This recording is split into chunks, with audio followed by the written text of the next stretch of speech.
BRANE, all lowercase. BENNE at gmail.com. And then just be small. They're all lowercase. There you go. Thank you, sir. Yeah. No, it's okay. It's okay. I thought you should have gone. Yeah, no, it's all right. I'm patient. We'll get you taken care of. Thanks.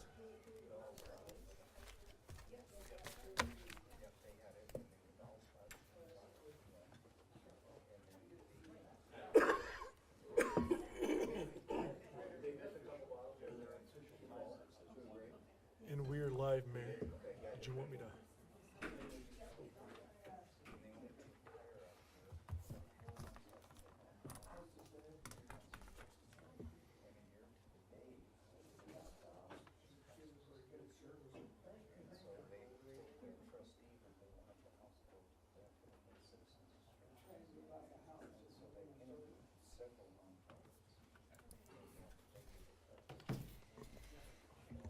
Okay, good evening. It is 6:30 p.m. on Monday, July 29th, 2024. I'd like to call to order this regular meeting of the Sturgis Common Council. Regular meeting, but on a not regular day. So up first, we have approval of the agenda. Is there a motion? That's a first by Jim to approve the agenda. Second by Kevin. All those in favor of approving the agenda, please indicate by stating yes. Yes. Those opposed with a no. All right, we have an agenda. If we could all please stand to remove cover for the Pledge of Allegiance.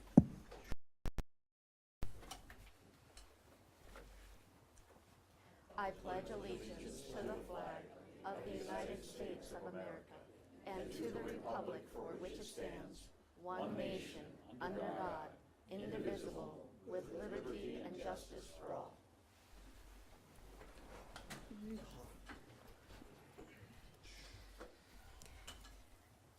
Okay, up next we have announcements and praise. So I do like to take a moment to praise our Heavenly Father. If you care to join in, please do so. Heavenly Father, thank you for all your blessings, especially for our family and friends. We are so grateful for the people you've brought into our lives for however short or long of a time, and even for those we may not have preferred to have had in our lives. Send your Spirit to strengthen us, giving us courage to focus on you and not on any storms we're facing. It's then that we'll find peace. Help us to be patient and kind in these coming weeks as we, as a city and as a region, welcome many guests. And we ask all this in Jesus' name. Amen. All right. As far as announcements, I just have a couple things.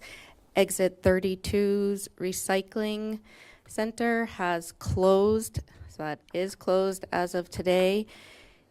Please don't load up your vehicles and try to bring anything down there. You'll have to turn around and unload at home. There is no meeting the first Monday in August. This meeting is taking that meeting's place. So that is all I have for announcements and praise. Does anyone else on council have anything? Anyone from the public with any announcements and praise? Okay, then moving on, that'll bring us down to the non-agenda matters. And in this section, we invite the public to come forward. If there's any matters that are not currently on the agenda and you would like to address the council about them, please come forward to the microphone and state whether or not you are a resident of Sturgis. Please keep any of your comments respectful and to 3 minutes or less. Does anyone have any non-agenda matters? Anyone from council have anything?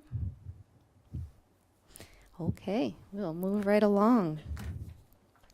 Up next, we have the mayor's report. And item 6.1 is a sales tax report. Adam. Good evening, Mayor and Council. The sales in the month of May 2024 were 2.25% higher than May of 23. Sales for the first 5 months of 2024 were 1.976% lower than the same time period in 23. January through May represented 32% of the total sales in 23. And just as a side note, if we keep trending as it has been in April and May, we can still turn this year around. We can break even or even succeed 23. So and it's been pretty busy, so hopefully we'll just keep that trend going. For the tourism B sales tax, which is an additional 1% sales tax charged for alcohol, hotel, restaurant, similar sales. The month of May 2024, these tourism-related sales were 4.85% lower than May of 23. Sales for the first 5 months of 2024 were 2.68% lower than the same time period in 23. January through May represented 28% of the total sales in 2023. Any questions from council or mayor?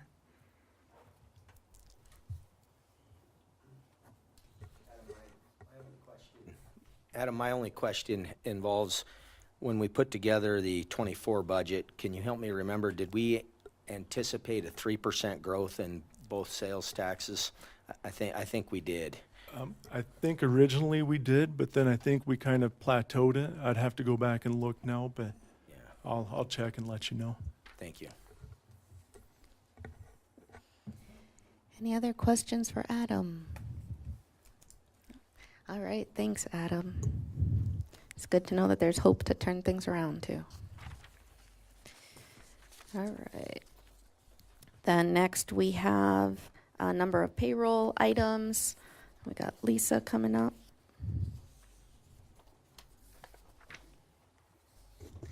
Good evening, Mayor and Council. Tonight I have a part-time lifeguard hire over at the community center. That's a year-round part-time, and I believe the rest are all seasonal rally employees. A couple more at the liquor store, front desk attendant just for the rally season at the community center. Our temporary rally increases for our summer staff to encourage them to stay and work for us during the rally. And then we do transfer 2 employees from the community center to planning and permitting to assist with inspections and health inspections on that. And then I did have one that I overlooked. I was doing our audit and I forgot Terry Maxwell. He's our VIP host. He would be at $14.50. He's a returning employee and works over at the hospitality suite, kind of checking in guests and making sure that only our guests come in and participate in the hospitality suite. So I apologize that was overlooked on the agenda, but would like that one also included in the minutes. Awesome. Thank you, Lisa. Did anyone have any questions, especially with that addition? No? Okay. Thanks. Thank you.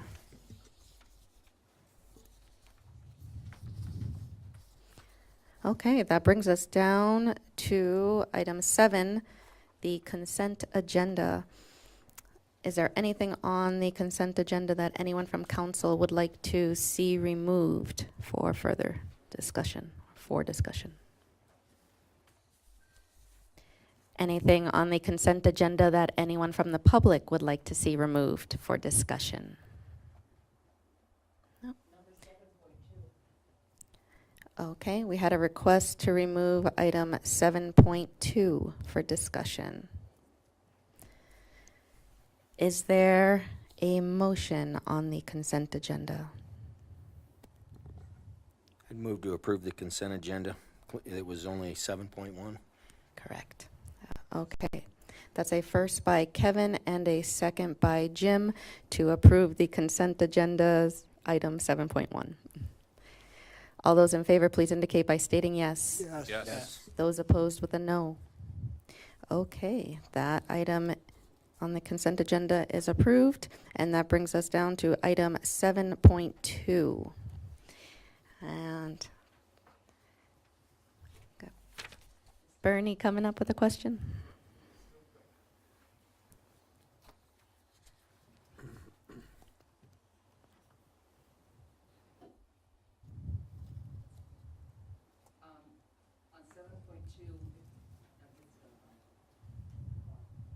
Okay.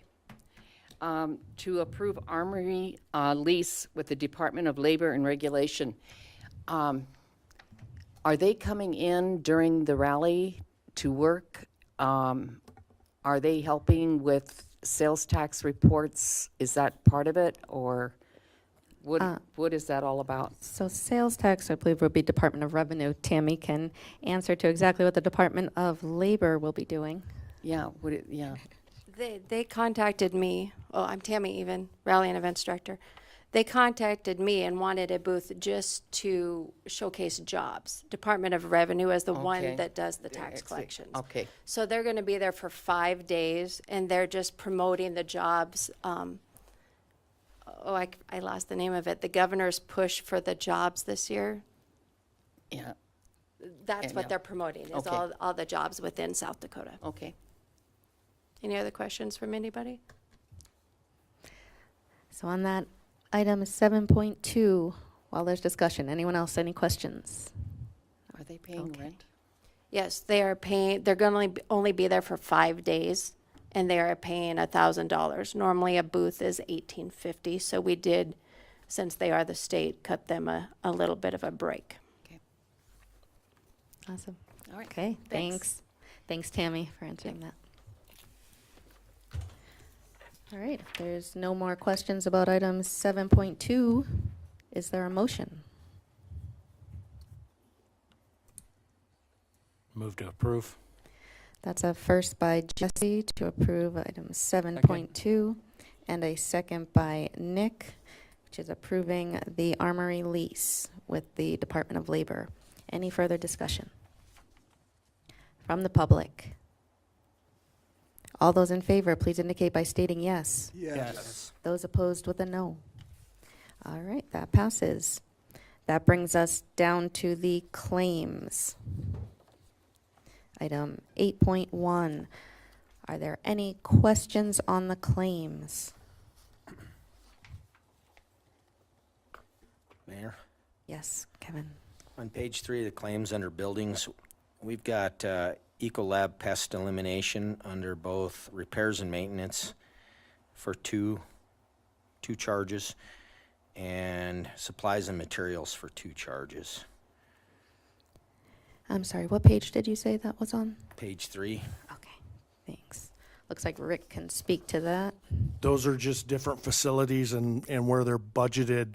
They're budgeted out of different line items, different facilities. For example, City Hall would be one, Public Works Campus would be another, and they're both coded to buildings, but they're taken out of different line items. Well, the responsibility of the line item would be, I would call that repairs and maintenance. Wouldn't you say that being consistent? Right. Yeah. That's one of the things we're fixing for the 25 budget. Thank you. Thanks, Rick. Are you saying one said it didn't say, where does it say supplies? Materials? The second set On what page? Still page 3? on page 3. It's most of the way down is Oh, I see. Okay, supplies and materials. okay. So we'll get that fixed to be more consistent future. Thanks for pointing that out, Kevin. Any other questions on the claims? Any questions from the public on the claims?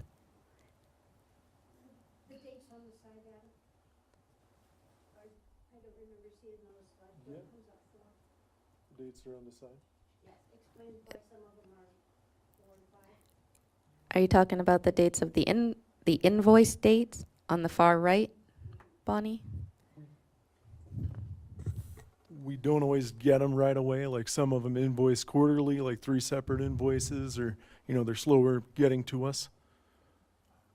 Did you have one in particular, or?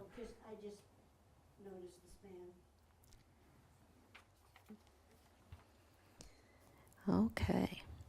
Any other questions on the claims? If there are no questions, is there a motion on the claims? Motion to approve. That's a first by Tony to approve the claims, Second. and a second by Jesse. Any further discussion from the public? Okay, we'll go ahead and roll call. Mike, Yes. Jesse, Yes. Tony, Yes. Nick, Yes. Jim, Yes. Don, Yes. Kevin. Yes. Okay, claims are approved. That brings us down to our public hearings. Up first with our public hearings, we have consideration to approve an amendment to the location of the on-sale liquor license at the VFW. Are there any questions on that? There was a staff report kind of explaining that. So this would be removing a small portion of where their current on-sale liquor license is, if I have that right. So just approving this would be removing that little chunk. Any questions? Is there a motion? I move to approve. That's a first by Mike to approve that amendment of the location. Second. And a second by Dawn. Any further discussion? Questions, comments from the public? Okay, all those in favor, please indicate by stating yes. Yes. Those opposed with a no. All right, that one passes. That brings us down to 9.2, and this one is to consideration to approve a location transfer of an off-sale liquor city annex license. And that would be moving that from Rally Point to the VFW. So that would be filling in that gap of what we just removed from their parking lot. Any questions on that? Is there a motion?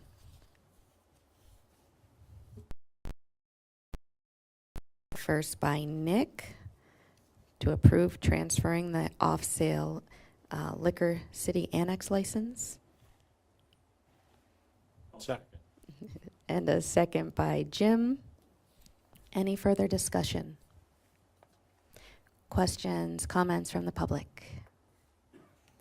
Okay, all those in favor, please indicate by stating yes. Yes. Those opposed with a no? All right, that is approved. And then next, we have consideration to approve a retail malt beverage and South Dakota Farm wine license for Freak Show Customs. And any questions, comments on that? Is there a motion? Motion to approve. That's a first by Tony. Second.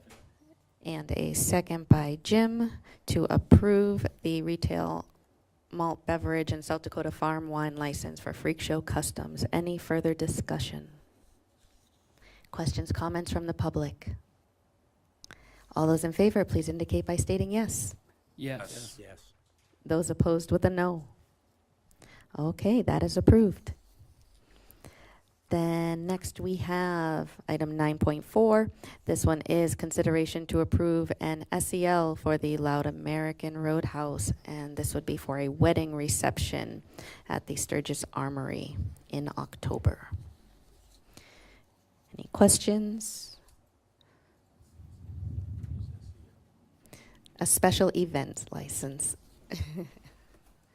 Sorry. Is there a motion? I'd motion to approve. That's a first by Tony Second. And a second by Nick to approve that SEL for the Loud American for the wedding on October 5th. Any further discussion? Questions, comments from the public? All those in favor, please indicate by stating yes. Yes. Those opposed with a no? Okay, that is approved. Moving right along brings us down to our reports. Item 10.1. This is consideration to approve the second reading of ordinance 2024-06, which would be amending and restating Title VII, City Government. Also, this would approve the second reading of ordinance 2024-07, which would amend and restate Title I, General Provisions. So I believe all the changes were made that were discussed the last meeting. Hopefully everyone had time to look over that. We were able to get it to that first reading. Any questions, comments, concerns about the final? Madam Mayor, if I Yes. may. Sure thing. Good evening, Mayor and Council.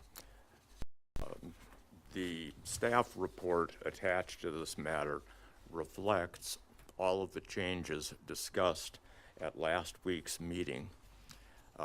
Additionally, I've reviewed the entire ordinance a second and third and maybe even a fourth time in an effort to eliminate repetitive sections and pulled one out of Title I. I've also reviewed Title VII to make the language consistent. For example, there was a discussion about whether council consents to the mayoral appointments or whether it's more appropriate to say council approves those appointments. The language has been made consistent with what I interpreted as council's intent to be a preference to use the term approve. Another matter was brought to Legal and Finance about the duties of the Public Works Director in terms of specifying the divisions who report to the Public Works Director, as well as the discussion about the Public Works Director acting as city engineer in the absence of a city engineer. Mr. Bush recommended that the Public Works section be made consistent with the rest of the departments and that the divisions be eliminated from his department description. I think that is a sound idea. I think it's consistent with the idea that council will review the organizational chart annually, and that's a better spot, a more flexible spot to identify those. And finally,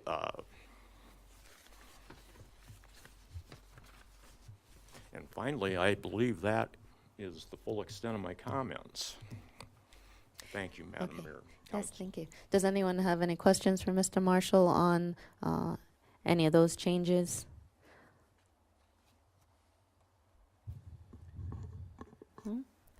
Any other questions? Okay, come on up, Bonnie.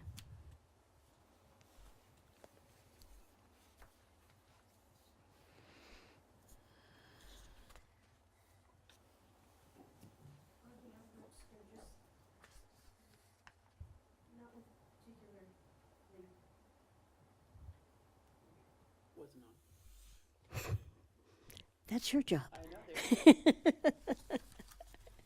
Wanda Merritt. Not in particular reference to any of Mr. Marshall's comments, but the last time when we went through concerns about the document, you kind of went to one person and went like a ways into the document, and we were like back and forth and back and forth. And I'd like to recommend that you maybe call first for concerns and the location in the document so we can look at those in sequence rather than zigzagging back and forth, because sometimes you pass it and then you go back to it and it's very confusing that way. But I think it would be a better process if we sort of inventoried what concerns we all have and where they're located so we can look at those in sequence. And so like right now, I'm not sure where you are with this Title I. So this is a second reading, so all Yes. that discussion would be done. So I mean, the first reading already happened. I mean, as far as like really nitpicking it. So this is just if anyone has any questions or comments for the second reading. Well, there are questions and comments for the second reading because there are things that were brought out in the first reading that were not addressed. And, you know, it's to promoting the health, safety, morals, and to enforcing when it should be to promote and to enforce. I mean, there are just some grammatical things that need to be looked at, and I know you consider that nitpicking, but this is an important document. These are all important documents. And it's worth our consideration and that we get it correct and accurate. There are a couple of other things, and I said it before, and I will say it again. In the definition of real property, includes lands, tenements, and hereditaments. Come on. That is not a common word, and that's not a word we're using in the document. We're using it to explain a common word, real property. That's inherited property. Why can't we just speak English? You know, these are important documents that are meant to guide our public in the expectations of their actions and behaviors. And it really should not take them getting their own legal counsel to understand what's expected of them. So I would just suggest that we look a little bit closer at this. And again, this might be second reading, but I think we said last time around if it wasn't substantive, changes could be made at this point. So I think we need to consider those, and more will come up when we get to the number 7. So I guess I'm just not sure why we aren't willing to correct misspellings and blatant grammatical errors as we go through these. Thank you. Okay. Well, sure. Well, I actually agree with a few of Bonnie's comments. There are some issues that we need to cover, and I also agree that while we have captured the majority of the first reading discussion, we missed in a couple locations. And along with that, Councilor Kopp, who is not able to attend the meeting tonight, asked me to advocate for a couple items that she pointed out. So if you would be willing to set the procedure, I mean, I like what Bonnie says, that we can go, if we go one by one, and if other people have comments, I mean, I don't want to be the only one, Sure. but I guess that's your decision on how to. We can start in Title I. I mean, if there's stuff that needs to be changed, we can certainly go through it. Myself, I didn't have anything in Title I. Okay. Well, I'll just ask this. Does anyone have any concerns or changes that they'd like to see made in Title I? Come on up, Bonnie.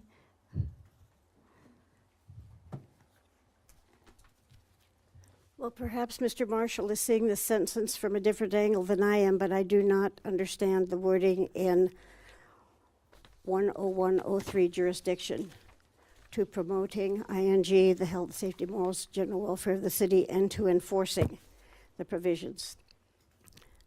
We're talking about scope and purpose and jurisdiction. That addresses scope and purpose under jurisdiction. I don't care where it goes. And then it gets to the jurisdiction, which is fine, but I don't understand the ING. I think that's a, May I, Madam Mayor? Yes. Thank you, Bonnie. That was a typo. okay. Yeah, and so it's to promote and to enforce.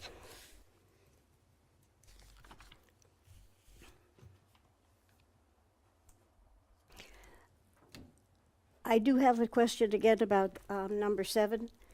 It says number, and then it explains number, and I'm not quite sure what that's referring to. A word importing the singular number only may extend and be applied to several persons and things as well as to one person and thing. Tell me what that would mean in usage, if you would, Mr. Marshall. I'm just not understanding that statement. Go ahead, Mr. Marshall. It means if a word is used in the singular where a context requires it may be interpreted as applying to the plural. So why don't we use plural instead of several? Because several seems limiting to like a very few. And so that could be a larger number as well, right? We're just leaving the door open? May I, Madam Mayor? It was simply a choice of words in drafting.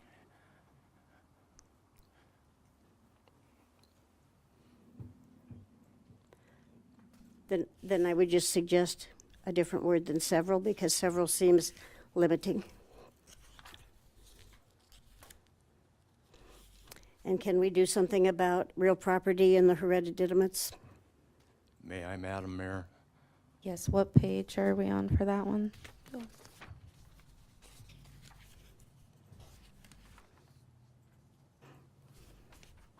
It's under, okay, I got it. Real property, page 5 of 31. I'm sorry, I could have told you Or the page. 78 of 117. It just doesn't make sense to use an unknown word, a relatively unknown word, to clarify a pretty common term. May I, Madam Mayor? That's part of the definition of what real property is legally. And I apologize for using technical language, but sometimes technical language is required to discuss a common concept. And I support that. I mean, when it's necessary, I support that. I'm asking. You know that I favor making our documents accurate, purposeful, and readable. So I will come out on those issues again and again as we go through documents, because I think that those are important characteristics for our public documents, but I know that we have you to preserve the legality of it. Thank you. Any other concerns, issues, questions, changes to be made in Title I? Did everyone, before we move on to Title VII, did everyone agree with those changes? Bless you, Jim. That you'd like to see those changes put in place? I agree. Okay. All right. Okay, then we will move on to Title VII. Okay. And we'll start with 70101. Any questions, comments, concerns, changes needed in that? And I will open this up to public and council, so 70102. Can you tell me what page 701 is on with? Page 11 of 31 or 84 of 117. So 70102. Hey, Mayor. Yes. There's just one repetitive piece in there. It's actually at the top of page 12. It's still part of 70102. It says this code, period, law, period. I would imagine the intent was not to have law included there, but only code. Yes. Thank you, Councilor Forrester. I don't have any more comments on. Okay. Down to 70103. I'm just going.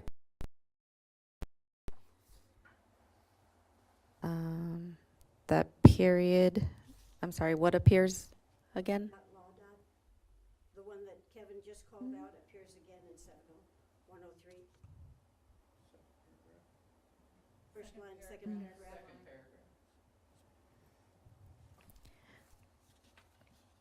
I see that, Madam Mayor, and will correct that. And 70104.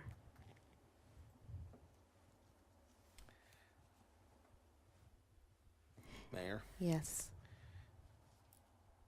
Counselor Kopp provided with me her thoughts that 701.4B, we should be including must rather than may in the connections there.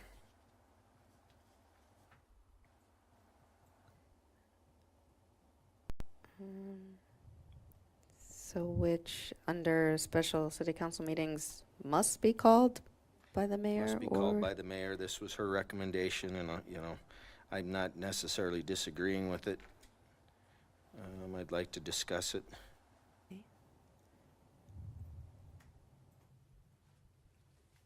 And was that the only spot, or is there another one? She has some others that are must as well as we go on. Okay, but not in this. This was the only one in Well, I there. think under, for that whole paragraph, correct, Kevin? I mean,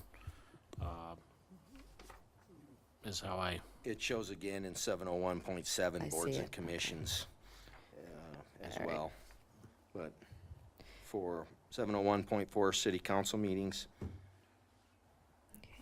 Any discussion on that, changing the mays to must?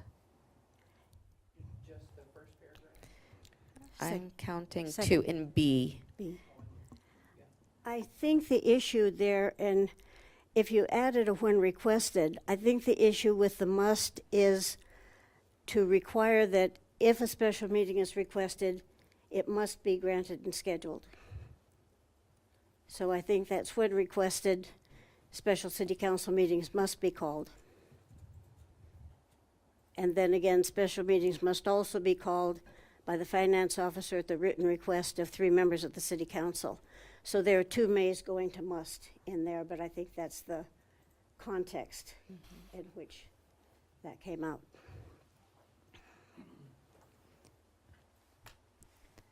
So if it's clear if you add when requested, Add that where, Bonnie? I'm sorry. at the Just beginning, at, after special meetings, so just at the very beginning? yeah, when requested, special council, city council meetings must be called.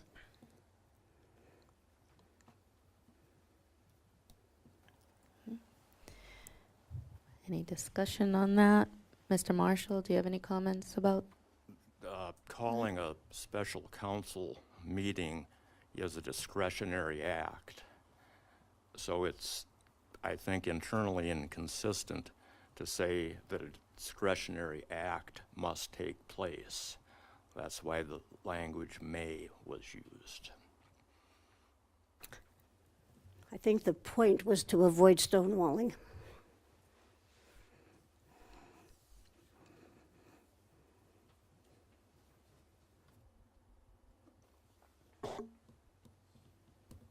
And what does council feel? I mean, this was a request by one councilor.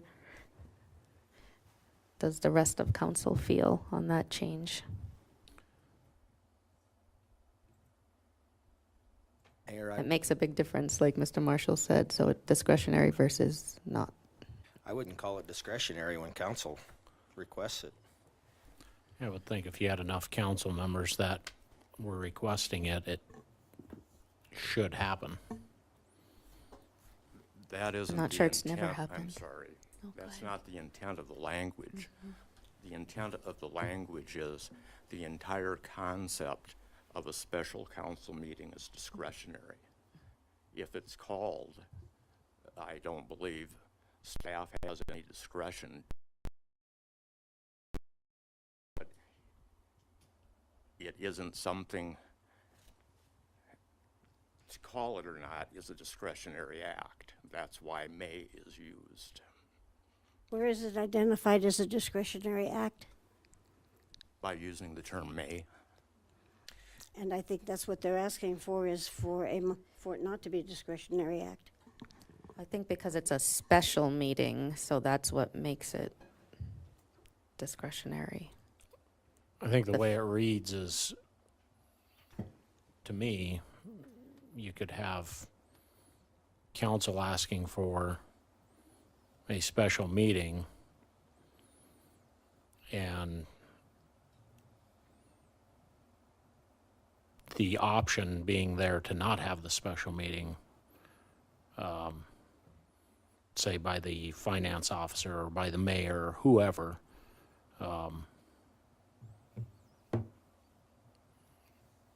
It just seems optional, regardless of whether council's asking for it or not, is kind of how it reads. Optional because each of those three groups have the discretion to call it. And that's by state law even, Yes.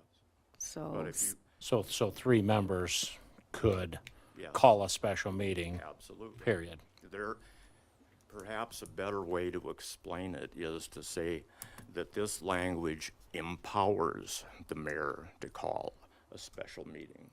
This language empowers a council president to call a special meeting in the mayor's absence. And this language also empowers 3 council members to call a special meeting. After the call is made in these categories, the meeting must be held because staff doesn't have the discretion to disregard the call for the meeting. But in order for council to call for a meeting, they have to go through the finance officer? That way the meeting gets noticed and published, yes. But they But don't would need it it not to get get noticed? approved by the finance officer, no. But it would it not get public notice if it happened in a meeting?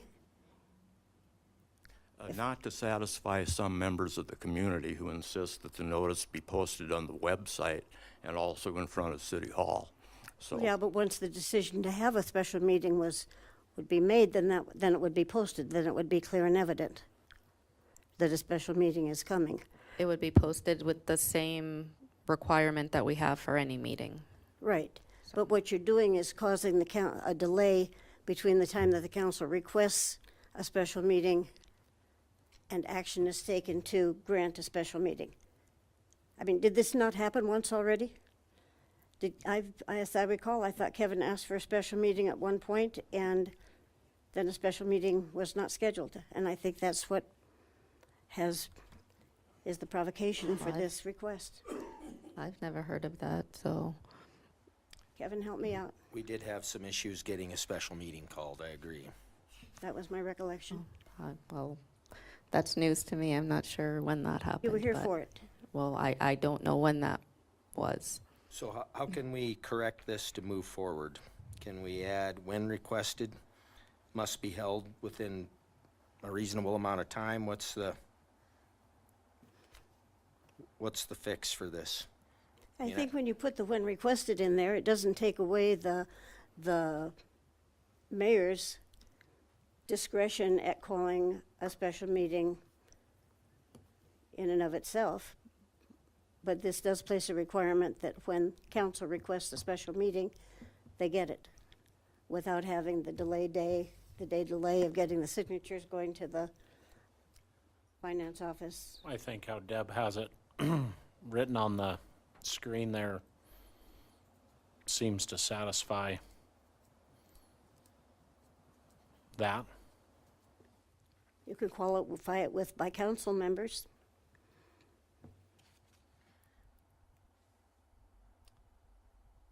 I agree, Jesse.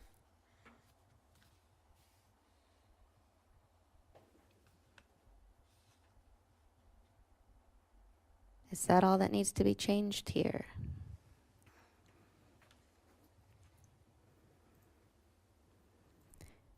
Okay, I hate I would- to beat a dead horse, but when requested by the mayor,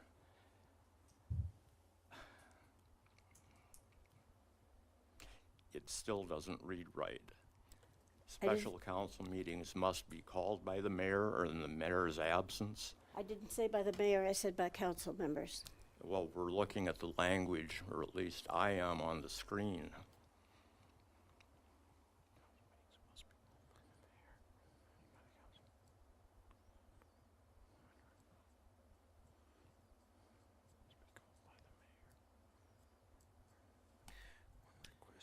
And I would suggest, if I may, that the language read, special city council meetings may be called by the mayor or in the mayor's absence by the council president and scheduled as soon as reasonably possible.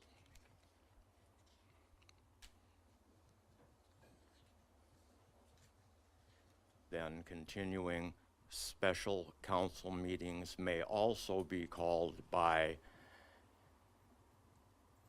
the finance officer at the written request of 3 council members and scheduled as soon as reasonably possible.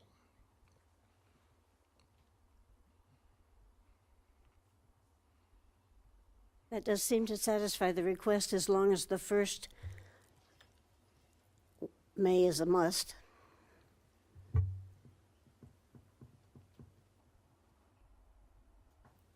I think the first May should remain a May because there's no requirement that the mayor call a special council meeting. It's a discretionary act on the mayor's part.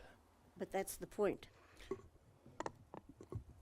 So, Mark, what you're saying is if the mayor, if council members requested it and the mayor refused to schedule it, then the council could just schedule it themselves. That is correct. In that And case, it that's- seems that may is the is- better word. Correct.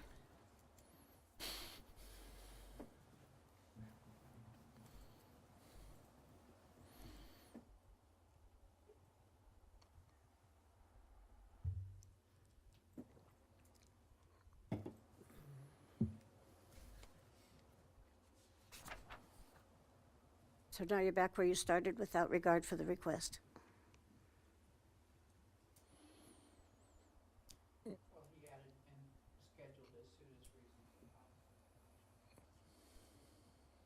It's still optional. I think, Bonnie, what it's saying is it's optional for the mayor to call it, but in that case, then the council members could call it themselves without approval of the mayor.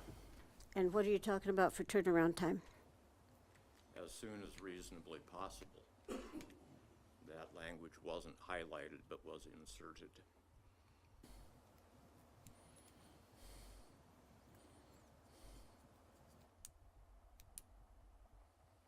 You happy with that? I'm happy with that. But I like may. Yeah. I think that's the word that we need. Okay, well, Ruth's not here to add to that, but I think I agree with that. Yeah, I think that. Okay, so the way that Deb has it on the screen, everybody is good with? Well, you've got an Is there- extra word. Change both No, to I May. think change both to May. And perhaps if you would highlight the other as soon as reasonably possible.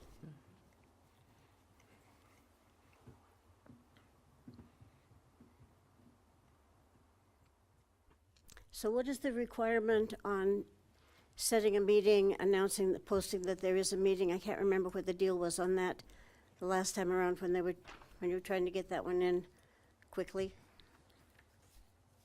There had to be a, 24 hours, isn't it?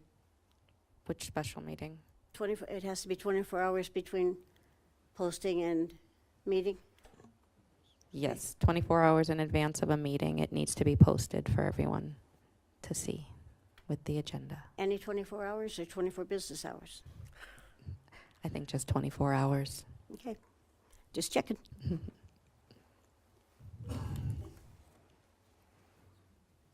Okay.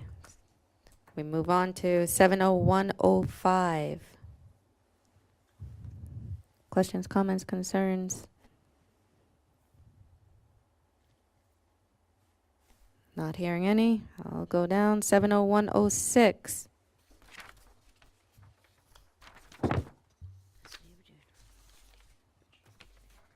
Okay. I No. think if you look at election wards A, I think it should be each of which comprises a voting district instead of consists of. There are not multiple, or voting precinct. They're not multiple precincts. A ward doesn't consist of multiple precincts. A ward comprises a single voting precinct. I think comprises is the correct word there. And council's thought on that. Would you like to see that word changed?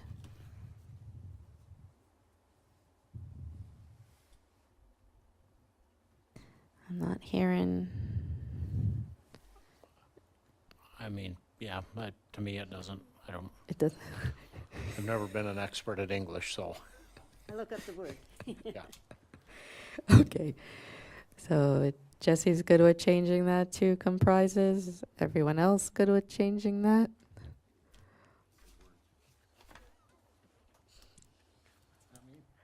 All right. Well, we'll just change it. Anything else in that section? Going on to 70107. Mayor? Yes. Again, from Counselor Kopp.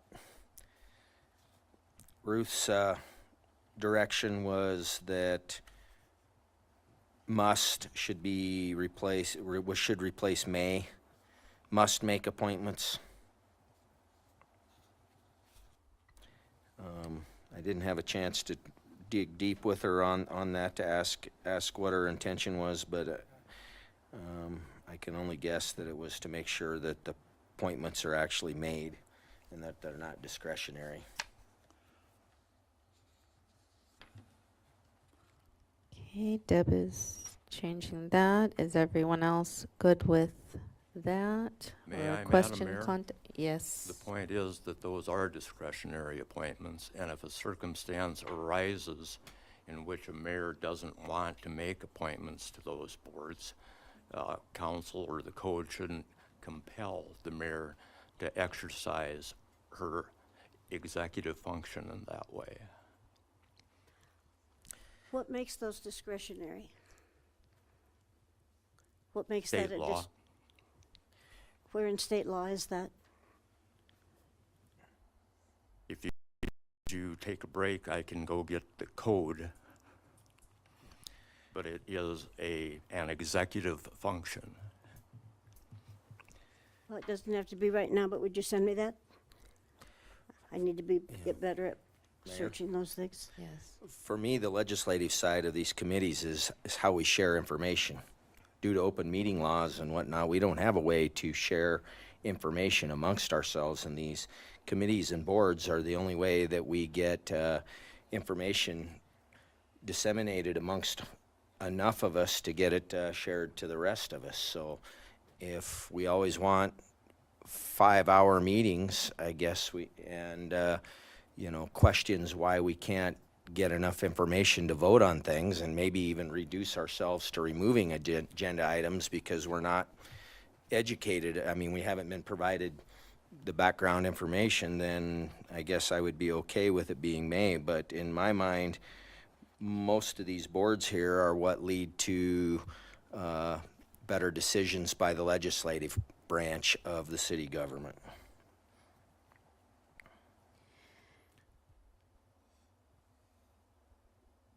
Mr. Marshall, I'm just trying to think of the state law that you're referencing. I obviously don't have it in front of me, but I believe it lists certain. It is the nature of executive appointments that the power to make them is vested in the executive officer. For example, I'm not sure what information council needs from the Motorcycle Museum Board, or why the city must have a representative on that board. I think in the allocation of your human resources, it's the mayor's prerogative to make appointments.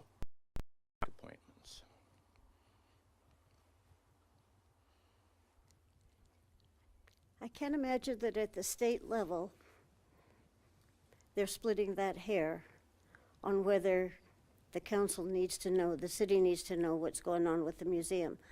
Why would we not want to have a finger on that pulse? That's a cooperative, collaborative organization. I think what the state law does not get into all of these, because every community is going to be different. Not every community is going to have a motorcycle museum. As What a Ms. means, I'm sorry. No, correct me if I'm wrong. What you were saying is that it's just an executive function, and state law has said that. I mean, I guess I'd have to look at the law. There are a whole mishmash of boards and commissions comprised in 70108. To Councilman Forrester's point, the council subcommittees, you could certainly have a requirement that they must be filled. But if you can have a requirement for that, why can't you have a requirement for this? I mean, I can see that at the state level, they would designate those as executive functions, but not whether they're optional or required. That's the council's prerogative to determine if their mayor must or may act on that. Well, the only thing is that we don't want any of our laws being contradictory to state laws. State law will always prevail in that case, so. It's still in your realm of function. It's not contradicting, it's just saying, it's there, do it. As long as it doesn't contradict state law, then yes, then Well, we if can. it's, as Mark said, if it's listed as an executive function for the mayor, then it's not a contradiction to require the mayor to do that. Again, I'd have to see the law. If I may, Madam Mayor, this isn't a hill I care to die on. I think it represents a fundamental difference in the viewpoint of what is executive and what is legislative. And I know of no comparable circumstance in state or federal law where a legislature says to its chief executive that you must fill these positions. Okay. But they're Thank not you. saying, the council is saying the must. Okay. Well, comments I from think council. it'd be nice to make it a requirement. I mean, those boards are, as Kevin said, a lot of information comes out of those boards and committees. I would be in favor of having a must there.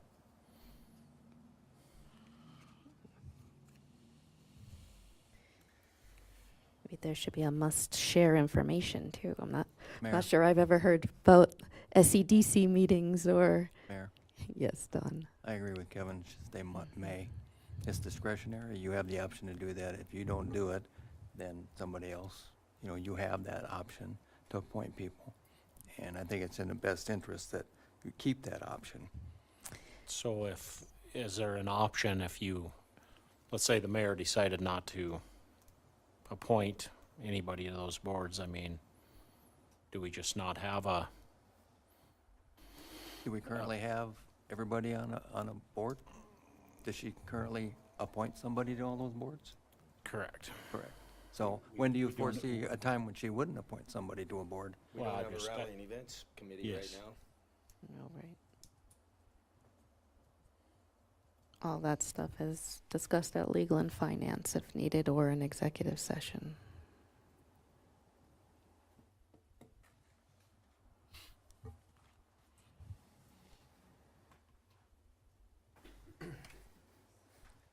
I could take the high road on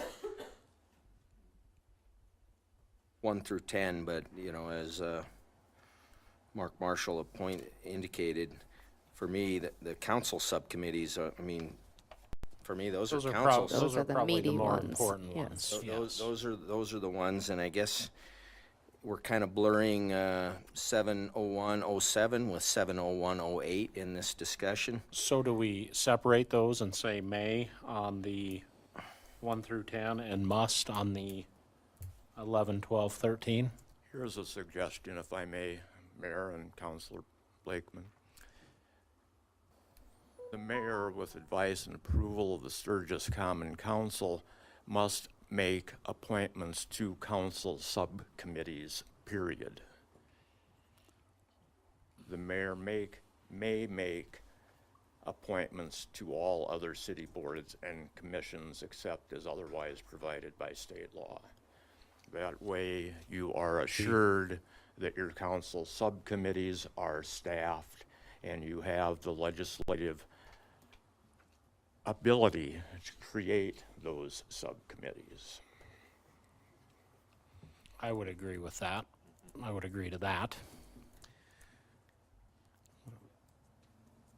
To take that, I mean, I agree with that statement. To take that one little bit further, and this is a piece that certainly was discussed during first reading. Ruth brought it up as well, and, you know, I am as well, is that number 11, legal and finance.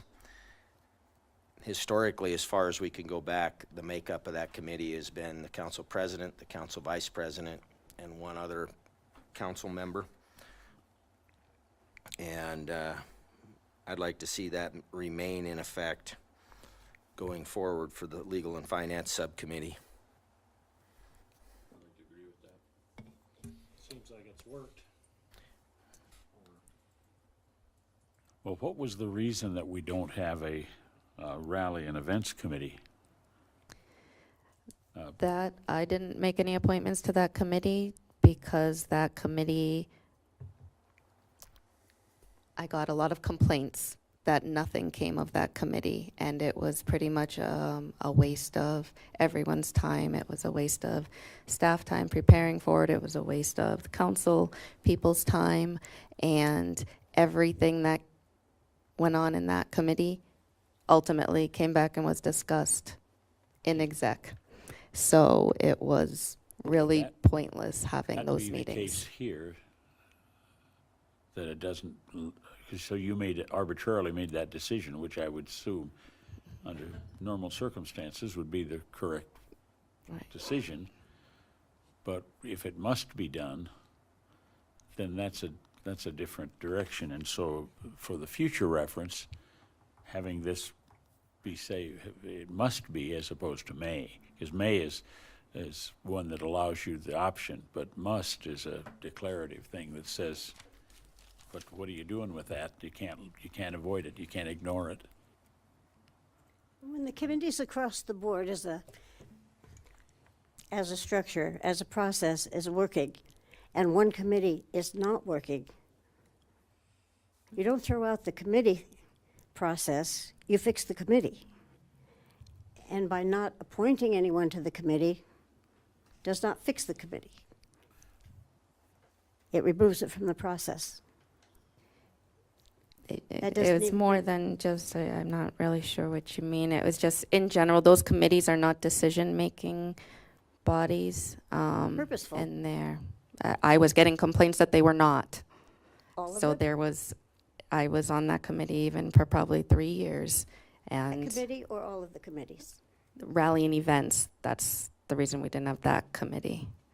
So what was the analysis? What was wrong with the function of that committee, that it wasn't purposeful, when essentially committees to support the work of the city have been purposeful? That's what I'm saying. And I'm not asking for a condemnation or an answer. That's a rhetorical question. But what I'm saying is when the use of committees to gather information and inform has been useful in general, if one committee is not, then something's wrong with the structure of the committee, and that calls for repair, not abolish. No. The information was shared in other committees then. It's not that the information wasn't shared at all. The information moved to either legal and finance or executive session where it was always discussed. So, But wouldn't it be, again, if we look ahead, take out all the personalities that we have here, your personal information from being on the committee, but so that somebody looks at this document later, and that's why it says we have these committees and the mayor must, as opposed to may. And again, that's not a personal issue, it's just you don't have a choice. We have a committee, we need to have people on it. And in this case, then the situation maybe as the director, if I had a business and I had a committee that I had something, if something was not happening, then it's up to me, and in this case it would be you, to make sure that whoever is running that committee is making it something that's useful, worthwhile. But this is where the must and the may would come in.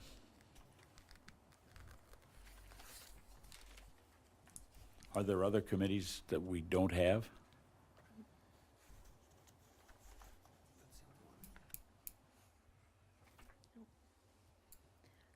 okay. What changes did people want on that one? Did we get everything that Deb? Or did Deb get everything that was discussed? Is everybody happy with that? Which ones are subcommittees and which ones are boards and commissions? Are there just those three that are labeled as subcommittees? Madam Mayor, I believe that is correct. And if I may further, some of these entities have their own bylaws which identify who members are.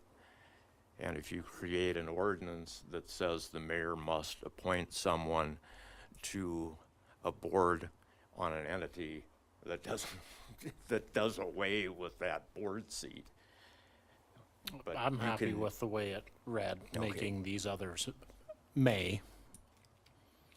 Just, I'm happy with that. And just a general observation.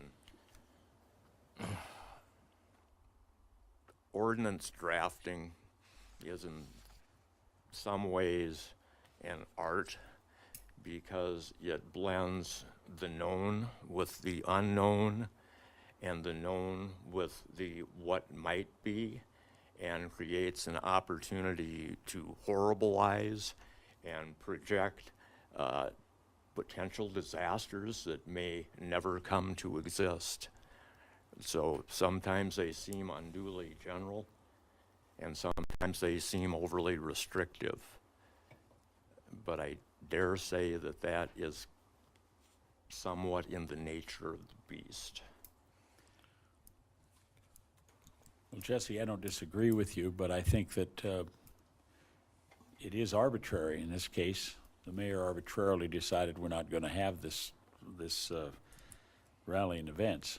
And again, that's not a criticism. It's just if you're looking at making a rule and says we have these, what are we going to do next? And that's so. Just scares me a little bit that, and I'm not directing this at you, but a mayor, a future mayor, whoever, could say, we're not going to have a legal and finance committee. But that would be the point of making this a must rather than a may. Right. Yeah, and I'm good with the 11, 12, 13 being musts and the rest being mays. Is that, or, City boards and commissions, Jim, are talking about those out in the community. Like the Meade County Senior Center or those, but the subcommittees are within the structure of the council. So again, and again, we're not talking about an individual here, we're just talking about we're talking about a document that should be future for any mayor or any council, is that those three, the legal and finance, rally and events, and infrastructure, are important enough that they should be, that should not be an arbitrary individual decision. It should be, it's a must decision, not a may decision.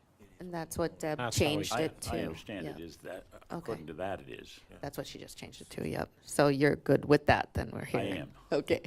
Kevin, on 11, Ruth wanted mayor in there too, right? The mayor, council president, and vice president? I believe so. Okay. Thanks, Deb.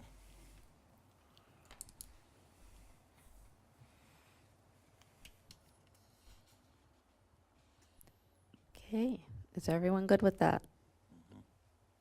Thank you. Okay, There's a let's little quick move on. paragraph below that, and the next to the last line, it says, "Will make a point to such ad hoc committee or committees," and it should be appointments.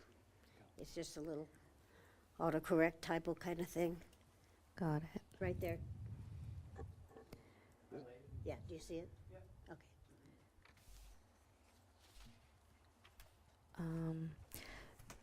Mr. Marshall,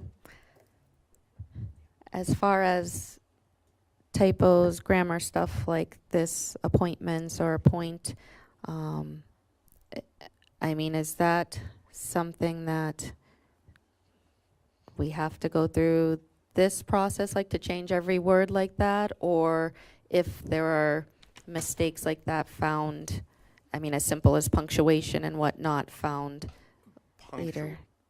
Thank you, Madam Mayor. When's it gonna happen if you don't? Go ahead, Mr. Marshall. These things have been brought up before. Bonnie, can you please, I've asked Mr. Marshall to answer my question. Mr. Marshall, Those are not substantive changes. They can be corrected through multiple proofreadings. but then corrected through multiple proofreadings, and then this would have to come back for another reading, another second reading, or no? No, they are It's- not substantive Okay. changes. So it can just are be made merely- after the document's approved? You can approve the document if you choose to say with the correction of typographical errors and errors in punctuation. Okay, good to know for moving along through this. All right. So who gets the F for the drafting of this ordinance? That responsibility falls entirely on my shoulders. Thank you, Mr. Marshall. I've had a lot of Fs in my rating too, so don't worry about it. Well, it's a lot of writing, so I wouldn't blame anyone. Okay, on to 70109. Anyone has anything on that?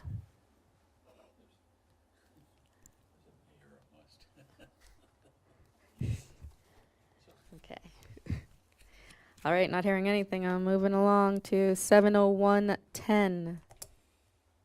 Madam Mayor, Yes. I think the find and replace tripped us up here on 70110B. Several places in that causing the office of the code. Code, I think several places in there was meant to be mayor. Is that accurate?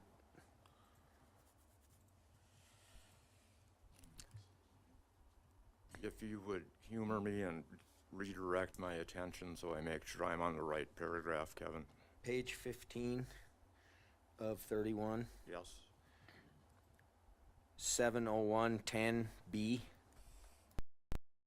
Within the first sentence is the first example of code. Yes, I see code. And then about in the middle, there's two other examples. Disability of the code or powers and duties of the code. Yes. Thank you. It should be mayor or council members. Because 7-1-10 talks about council members and the office of the mayor. So it should be consistent with whether it's referring to the council or to the mayor. So, yes, thank you. So does that mean then the piece of, in the first sentence where it says in the office of? That one should be mayor, I believe. So councilors count as office as well? I mean, Or we could I'm not good at that. I mean, Or we can certainly call it, say, in the office or the mayor or city council, or both. If I can ask a question. This is going on 25 minutes now. This should be done in committee. We're not gonna rewrite the whole damn the whole section, are we, tonight? I hope not. I mean, that is not a function of a council. This is a function of a committee. And I guess you can ask Bonnie to come to the committee meeting and she can make the suggestions there. But we need to move this council forward. We already had people leave because we're belating the point. This is not a function of the council. This is a function of a committee. Enough said. Well, I believe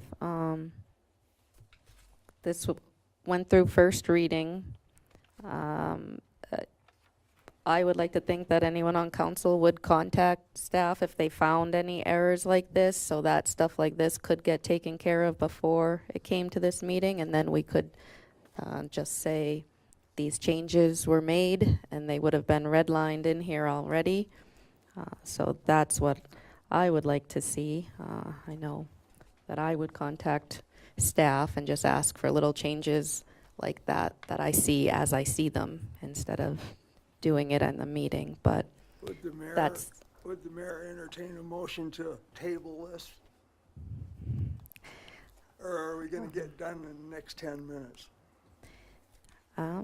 Because I don't have any of that information in front of me. I guess I didn't print it out. I see most everybody has a printed copy, so I didn't print it. I didn't realize that we were gonna spend an hour rewriting a couple of paragraphs of Title VII. I know. Well, with this being second reading, I wouldn't have thought so either, Mike. Yeah.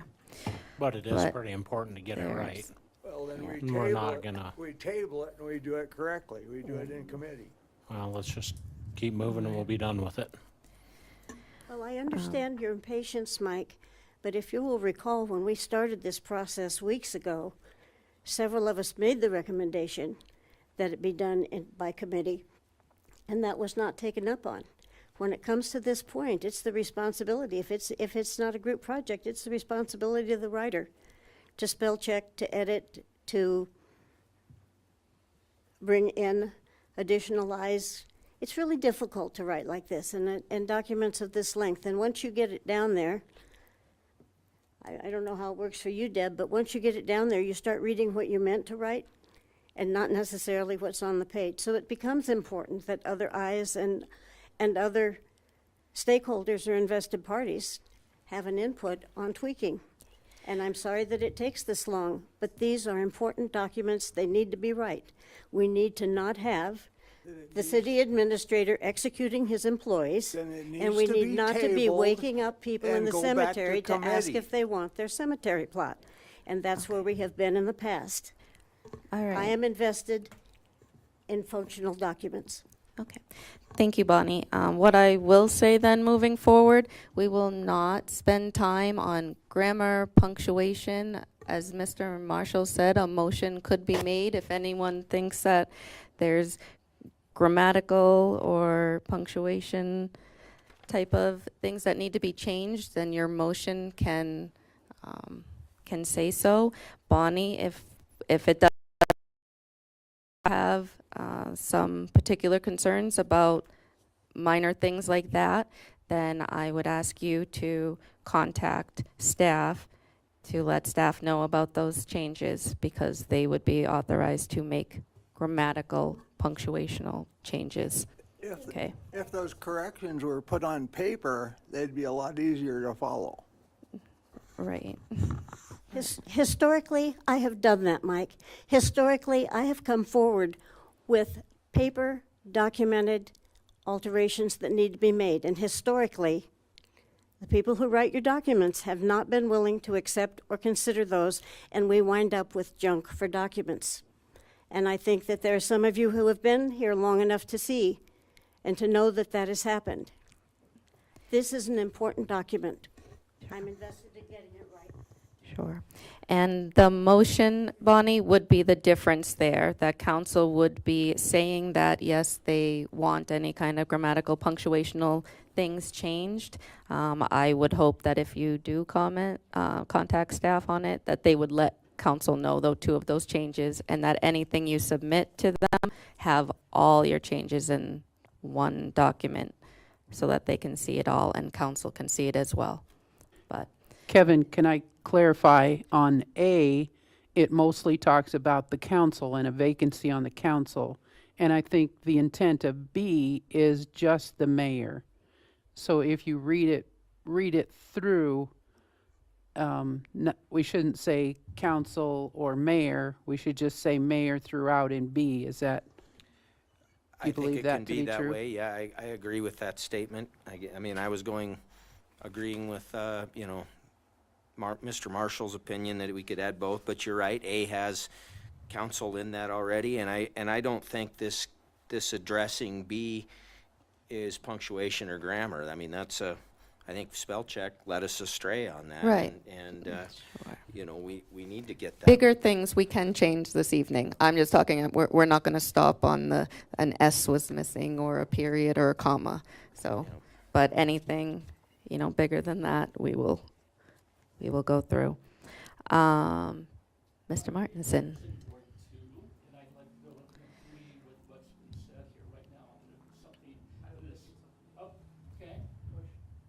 There we go. Sorry about that.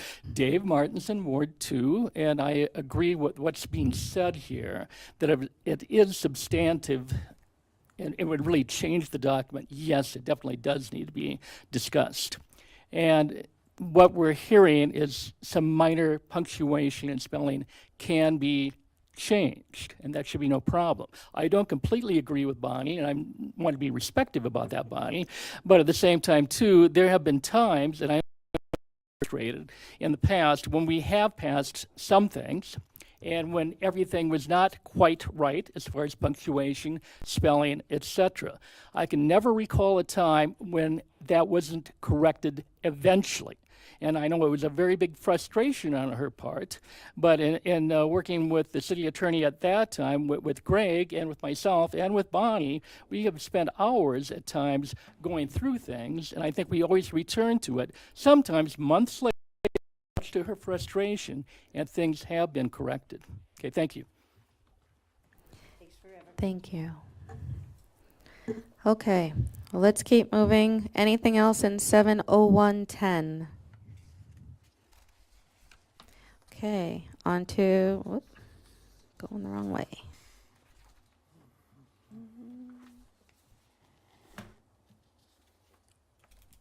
Sorry, my pages are all messed up. Okay, 15. Okay, that brings us to 70201. Good.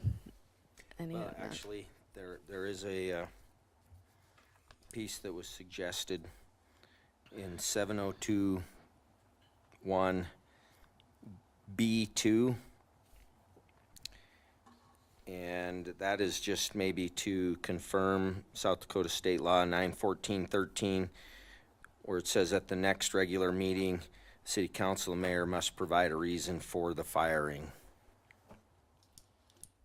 I had suggested that change. Okay. Am I on? Okay. I had suggested that change because I went and read the ordinance. And we spent a great deal of time talking about the fact that if the mayor chooses to fire someone, there's no input from the council.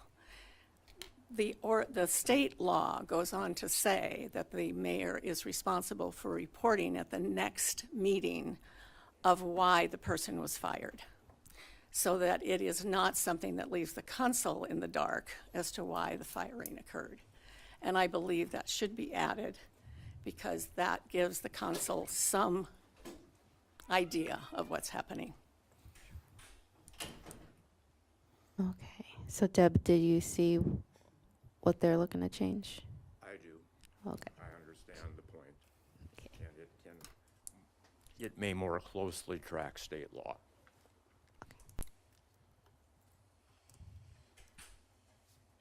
Okay, is everyone else good with that? Okay.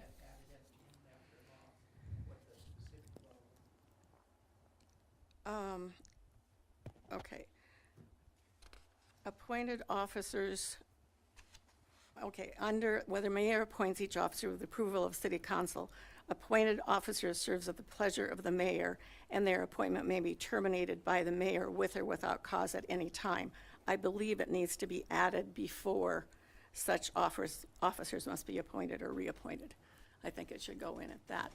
And what is The wording is, well, the statute is 9:14:13, and the wording is council, the reason for firing must be provided by the mayor. And that same wording would need to be added at 7:03:01 when it deals with the city administrator. Okay, great. So maybe we'll put in Deb, like pursuant to 9:14:13? That sounds fine. At the next, blah, blah, blah. The city administrator is an officer, so I'm not sure that it needs to go in there twice. Okay. Not to disagree with you, but it makes for a long document. I have to tell you, I'd rather have it accurate and be long than have errors and omissions. And when it becomes repetitive, it creates the opportunity for errors. Realize that, but thank you. Oh, I'm Francie Alberts. Thanks, Francie. Okay, anything else in 70201? Do you want to address the occurrence of code?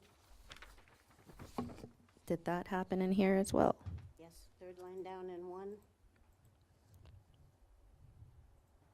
And third line down in B1, A1 and B1.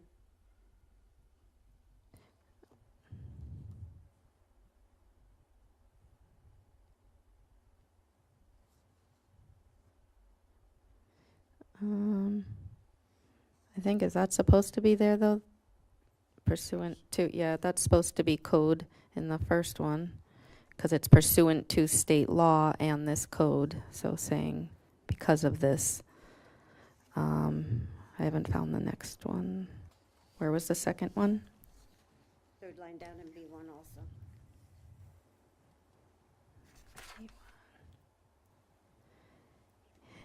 Yeah, I think because this is talking about state law and about these ordinances, correct? Yes. Mr. Marshall, so it is referring to the code here. Yes. The larger body code as opposed to the chapter.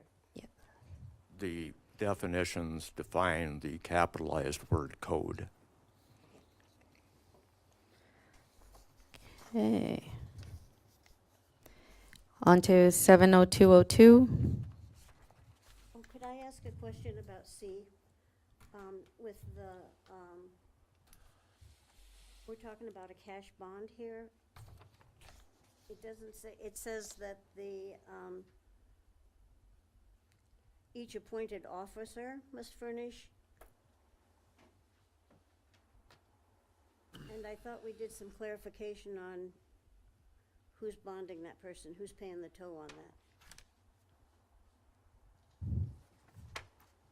The city is typically the one who pays the bond for their bonded officers. That is actually coverage we get through the South Dakota Public Assurance Alliance. It's just a blanket coverage that provides this coverage for the officials. Thank you. Lisa, it reads like the individual has to assure themselves, but.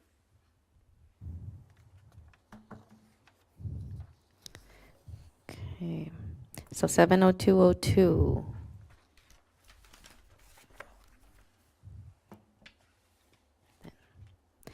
Seven oh two oh three. It's not in the sections on page 16, since it's part of it. I think it should be added, but I can send a note to Mark about it. The I'm sorry, chapter what? index. Oh, I gotcha.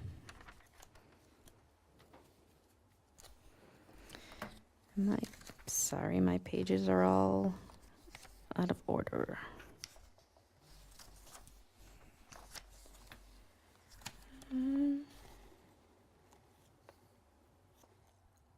Okay, my pages, I think I'm lost now. My pages are out of order. So 70203, there was nothing? Can I ask you, Angela? Be on 18. Yeah, I don't have a page 18. Yes, Bonnie. Back on 702B, number 1, it says the qualifications, qualifying requirements. It's a restatement. Are you considering that a typo? Is that something we're clearing up now, or is that something I'm sorry, what later? what part? 70201? 70201B1. So the double word Indeed, that would be a Yes. typo. where it says qualifications qualifying? Yes, where removing one of them would just be like, So how yes. do you want, is that something you want submitted later, Mark? Bonnie, somebody just texted me and asked if you would use that microphone so they could hear you when some people that are not here. And I think that, if you don't mind, I thought maybe you didn't want to hear me. I think we just want I'm to sorry. make sure that you're clear. Yeah, we Thank got. you. Deb, I'm going to follow along with you because I'm out of pages. So Okay. Mark, is that the sort of thing you want to fix now, or you want submitted later? No. I think that is something that could be submitted later, but I would defer to the council's discretion on what they believe is appropriate. Does council agree that something like that is a typo and can be fixed later in proofreading the document for grammatical errors? Where that was a double word. Okay. Thank you. All right. So where are we, Deb? 70204? There's no 04. Okay. Keep going, Deb. We're in 703 now, I think. Oh, okay. Are we at 70203? No, we already did that one. We're on to 703. Can I just note that it says notice by first-class mail provides good and sufficient notice, and I would challenge that statement. If you're going to hold someone accountable for a notice that they've gotten, it needs to be signed for, because the mail just isn't working all that well lately.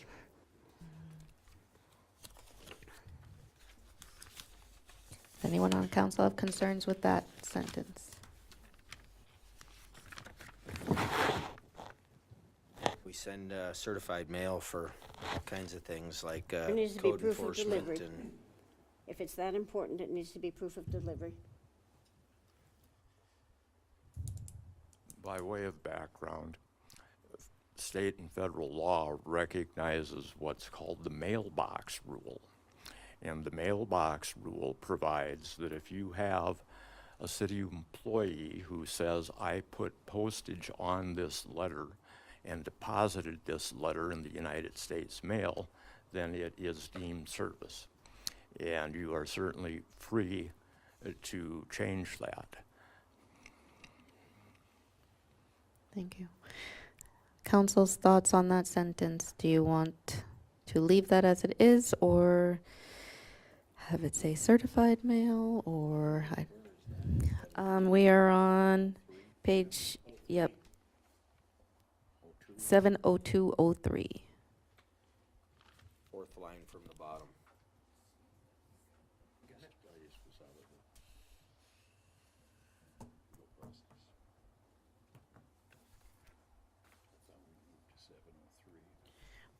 We did.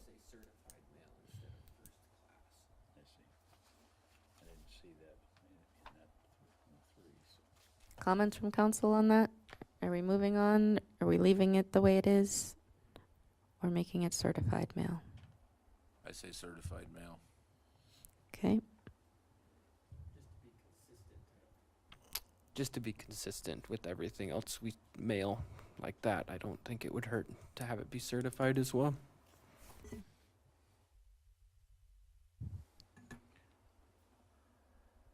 Anybody else?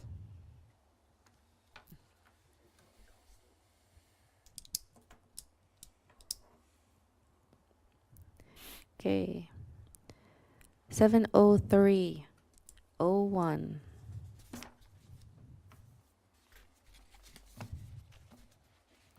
Seven oh three oh two.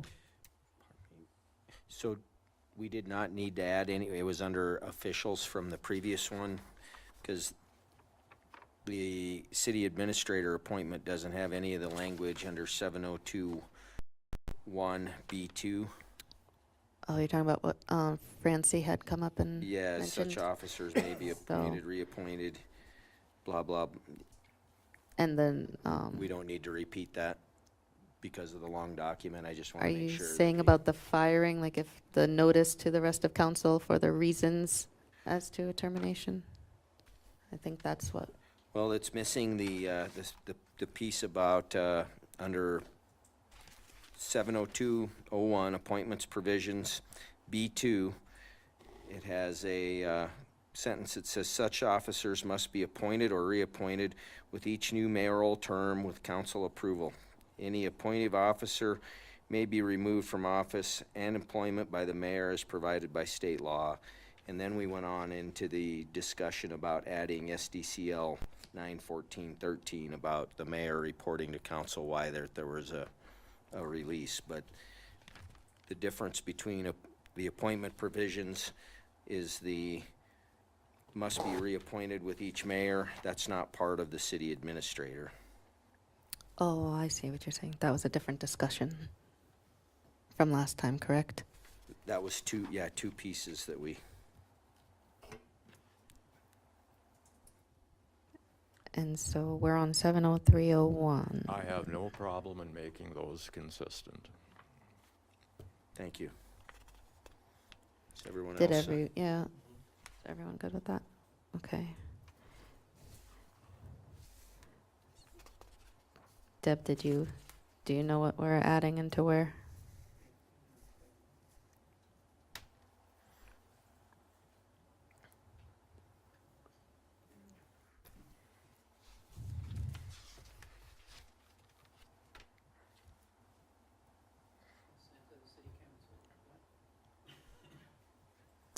How is that to be worded? It's the same as what's in 7021B2.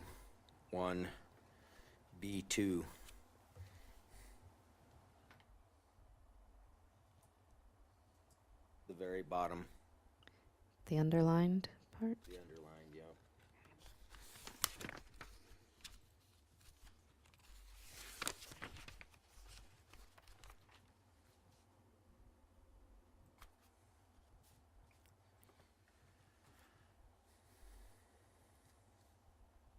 All right.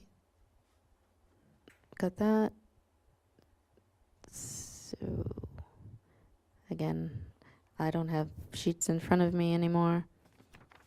We are on to 703. I'm going to share. Thanks, Kevin. Over here. Okay. 70303. This is the one where the city administrator is faithfully executing his employees. It Okay. just takes moving or faithfully executed up to subject to enforcement before instead of after. Do you see where I'm going? Do you see it, Deb? A. Okay. Ensuring that all provisions of this code and all acts of the city council subject to enforcement are faithfully executed by the city administrator or employees. Otherwise, we're executing the employees. Bonnie, you must be looking at an old copy. No, I didn't think Are so. faithfully executed, and she and- wants. So you're saying you want to add language to that? No, I want to move Oh. are faithfully executed up to between enforcement and by the city administrator. So that we're executing the code, not the employees. Okay. All provisions of this code are faithfully executed by, oh no, wait. You guys have no sense of humor.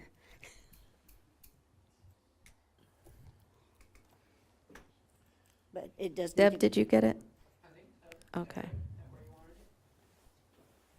faithfully Is everyone good executed with that? Code and all acts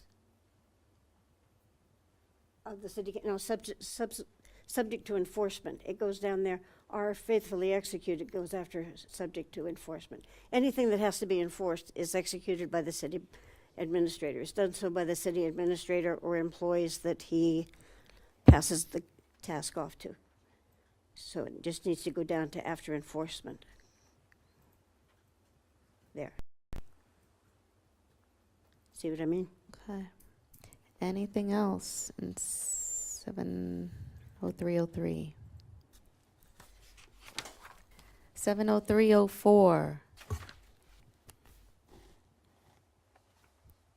The title of that says Acting City Administrator, Revocation and Alternate Appointment.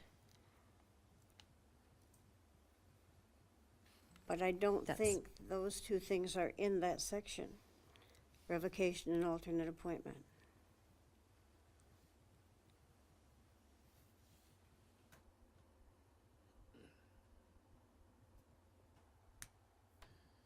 It's got the appointment. Well, but- there's someone to, a designee to do the duties, so that would be like an alternate. Right, but the revoke is in the one up above that's lined out.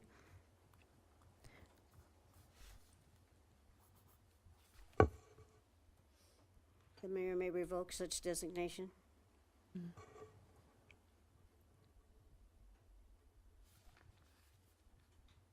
Mr. Marshall, are we missing something? Is it, if we take out from the title, Bonnie, are you saying just take out revocation from the title? And it will just, Madam Mayor, that's certainly one way to fix it. The other way to fix it would be to take the last line out that says the mayor may revoke such designation at any time and appoint another city official or employee to serve. So that you're not saddled with the same designee if there is a reason to remove that person. oh, so actually add something about revocation too. It can Oh, go either way sure. at council's discretion. Would council rather see more added there about in the case of a revocation?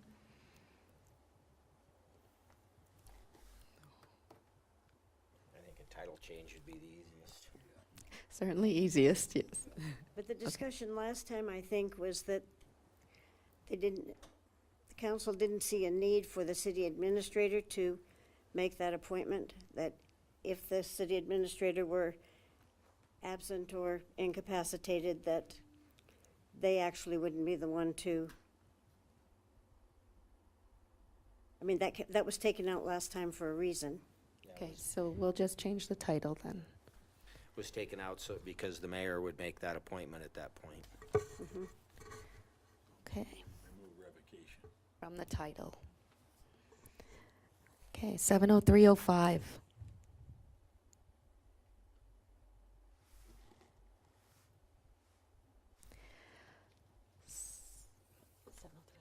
Do we have one? Nope. Okay, so 70401.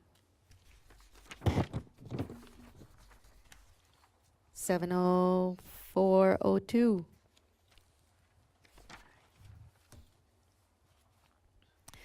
70403. Don't go so fast.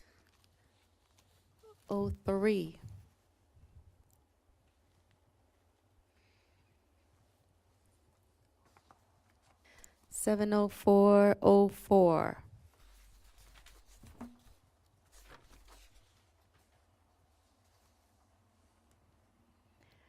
70405.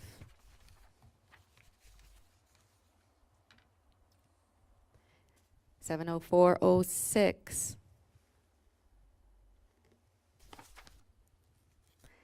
70407. 70408. 70409. Hold on. 70410. Mayor, Yes. this chapter is one that Counselor Kopp brought up and one that we discussed heavily at first reading. And it came to the last sentence about other duties as may be assigned by the mayor on terms that may be agreed to by the mayor. Counselor Kopp's direction is to change that mayor and city council. So in 70410B2, you're looking. Yes. Okay. Should have clarified that. That's okay. And to just point out, there's two verbs in 3, but that's a grammatical piece that we'll hit later on. Has and have are back together there in 70410B3. But this is one that was, item 2 in that was discussed at length at our first reading meeting. And so was this not changed?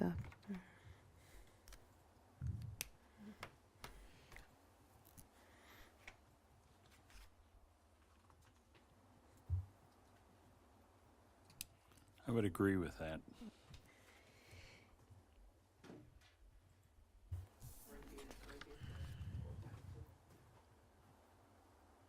I think it's and. The last sentence in 2. No, Take it's out at city the attorney end. and put city By council, the mayor and city Or leave council. city attorney because it's about what the city attorney is doing, right? or that too would work. Oh, it's the city attorney agreeing to it. So add city council there too.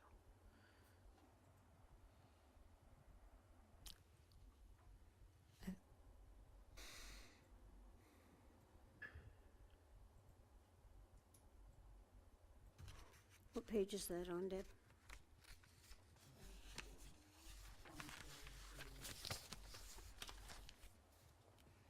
Was everyone okay with that Yes. change? I just can't, I got my eyes full of crap.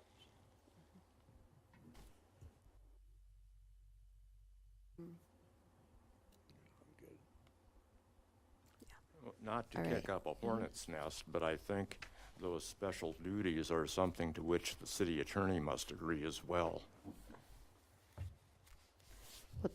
I think we left, oh, Tip took that out. So between all 3, agreed to by the mayor, city council, and city attorney.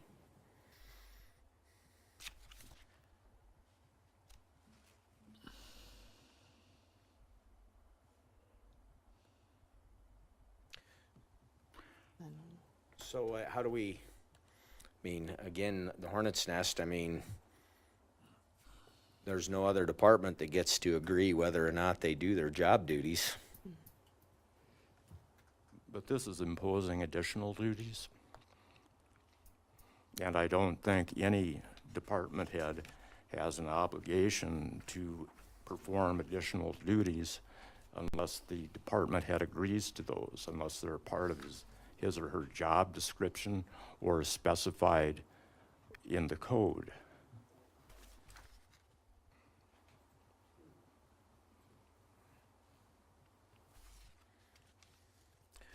Well, this is just the draft. That's all I have of the administrator position that is, 2 items down the way. I don't see where it says that the city administrator has to agree with being assigned other duties. It says performing other such duties. Then I think it would be more prudent to amend that provision than this one. Well, and that's just a job description. This one's an Right. big difference in ordinance and just a job description.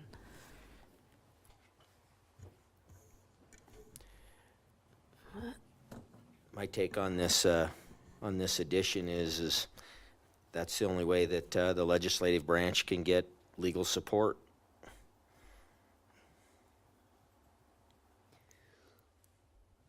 It's also a means for providing for constructive discharge.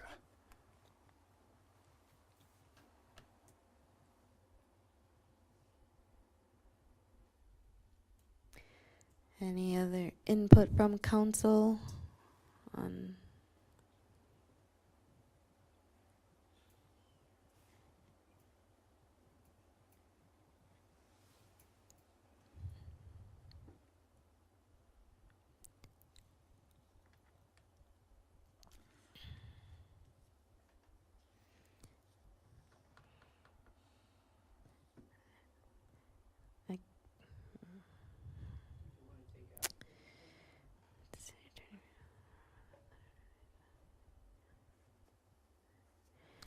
I haven't seen another job description where the employee decides what they're doing.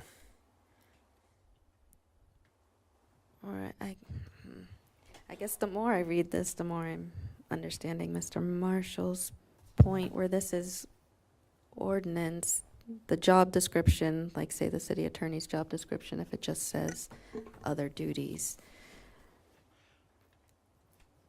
But then you're putting in ordinance that they have to do pretty much these other duties.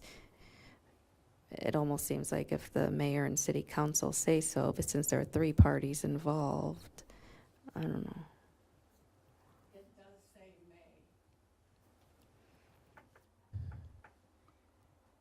may. Thank you for pointing that out, Francie.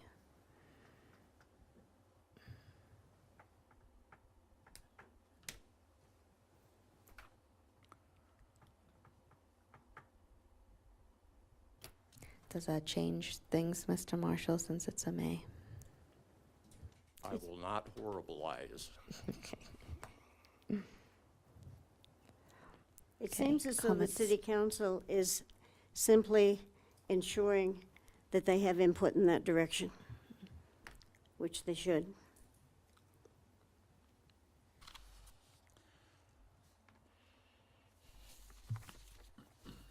I wouldn't believe that city attorney would be the last word in that sentence. It would be mayor and city council. Yes.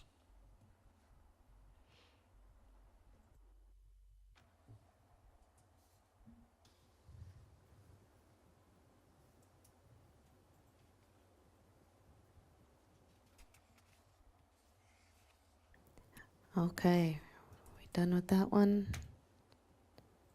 What's next, Kevin? 70411.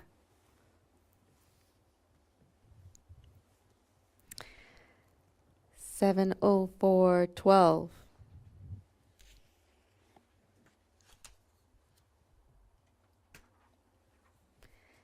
-- 70413. 70501.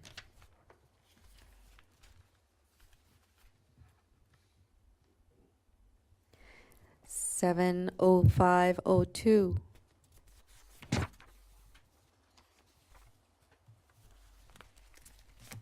70601. You're going faster than I can write later. Can I just, Are you on 70, where are you, 70501? 70602.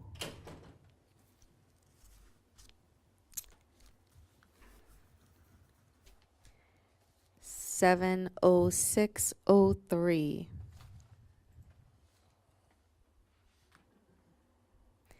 70604. Can you just slow down a little bit? Bonnie, I think we're spending a lot of time here and I'm not hearing anything from council, so. Because council probably doesn't have Yeah. any notes. I'm taking a little That's- time to read the notes I Okay. wrote. That's fine, but I'm gonna keep moving. 70605.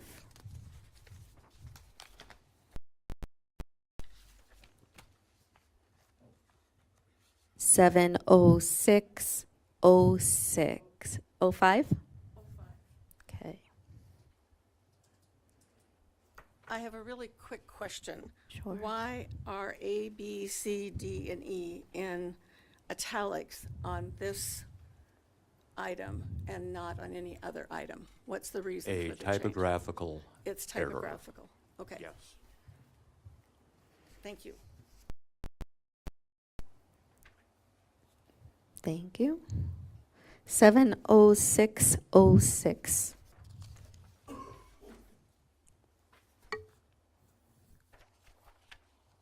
There it goes. You had something? I'm not sure about that. That's a typographical thing, so let's just skip over the, Okay, some typos in that one. maybe we Staff beware of. continues, plural rather than singular on. Yeah, there've been a number of them along the way here, so Oh. if later is later. Yep, that's fine, Bonnie. Appreciate that. 70607.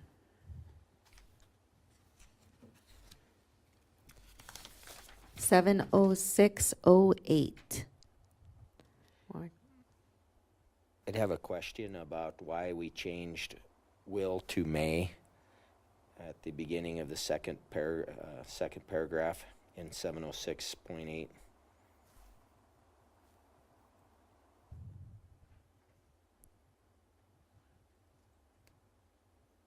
Because in my opinion, will is kind of a weasel word. It's neither mandatory nor discretionary. It occupies that space between may and must, and it creates, in my mind, ambiguity. That's why I said no payment may be made.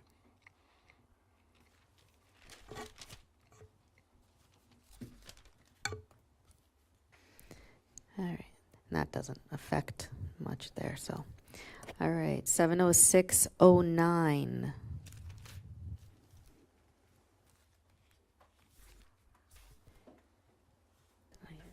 Okay, 70610.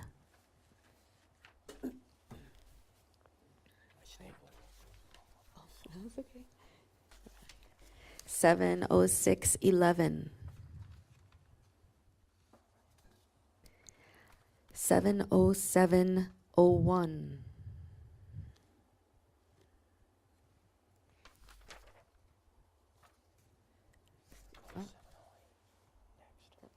Okay. 70801.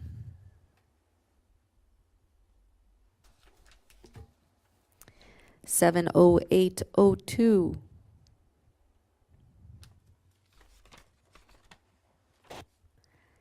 70803.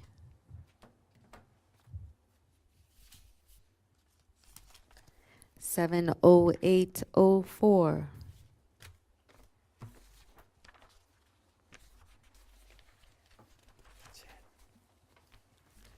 'I believe we have reached the end of Title VII.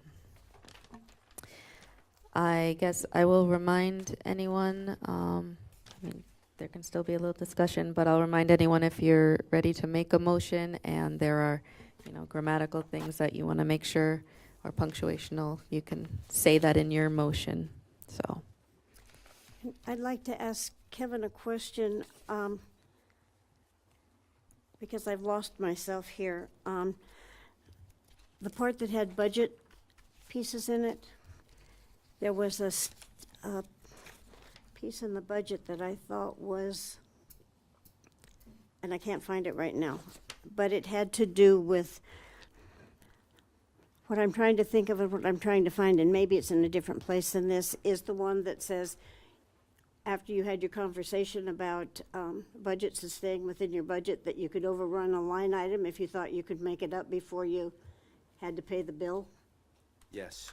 And I thought that was still here, and I can't spot it now going this fast. Bonnie, it's in 70608, the very first.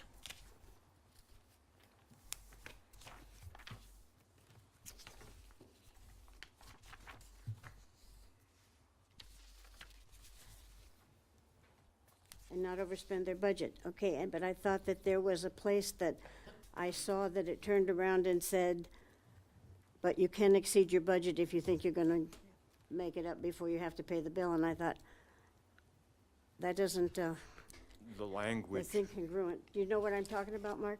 yes, I do. Okay, thanks. And the language that I inserted to address that, based on the notes and my recollection, is the council expectation that the department heads will accurately account for each line item and not overspend their budget. So you're not overspending your budget, and at the same time, you're expecting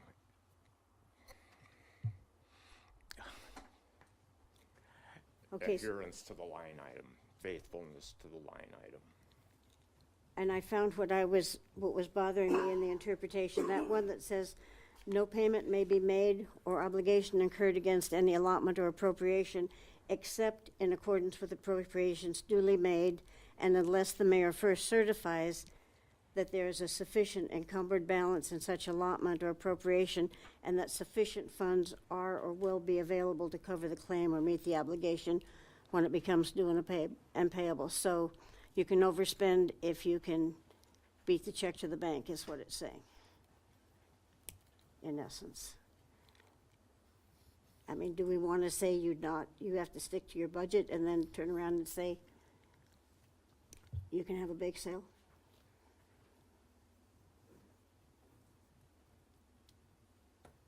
Where are you reading from? 70608, the first line, the first two lines, the first sentence is underscored. That's a new line. And then the next one is the one that says, don't do it unless.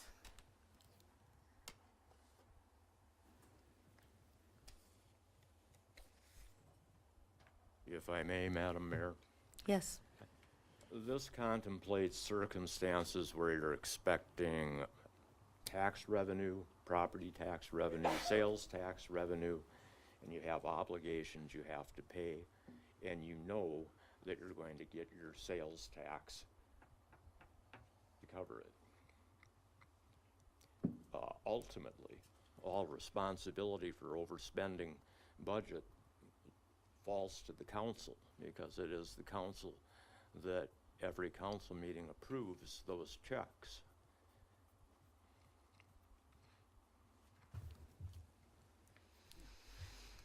And that works into why the monthly reporting is so important.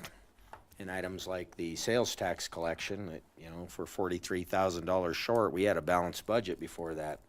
So we may have to make changes to appropriation, changes to budget going forward as council is responsible. So I think what's written here is got us set up to do that.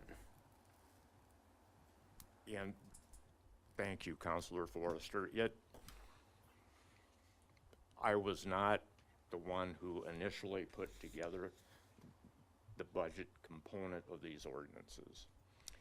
My understanding of this ordinance is that it looks to circumstances that may not arise, but if they do arise, grants council the flexibility to meet them while maintaining faithfulness to the budget line, to the budget and to the line item.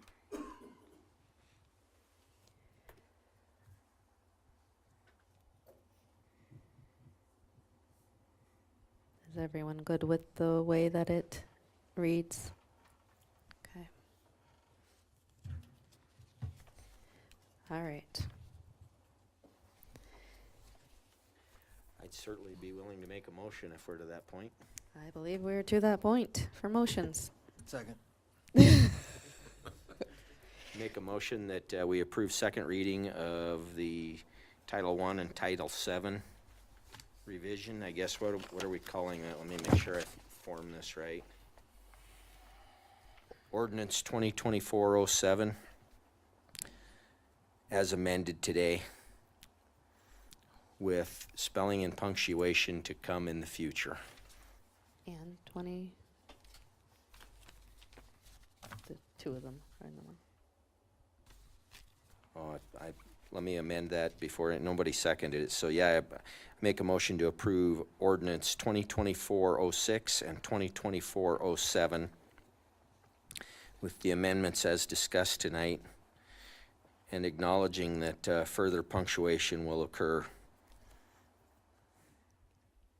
If So I might does that suggest, include? may I, Madam Yes. Mayor? Grammar and punctuation. And punctuation, I agree with that. Did you catch that, Adam? All right. So that was a first by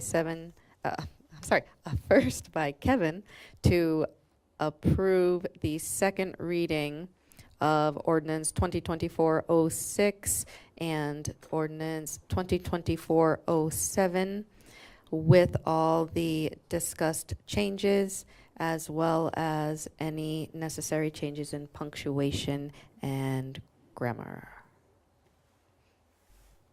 Second. Second by Dawn. Any further discussion from the public?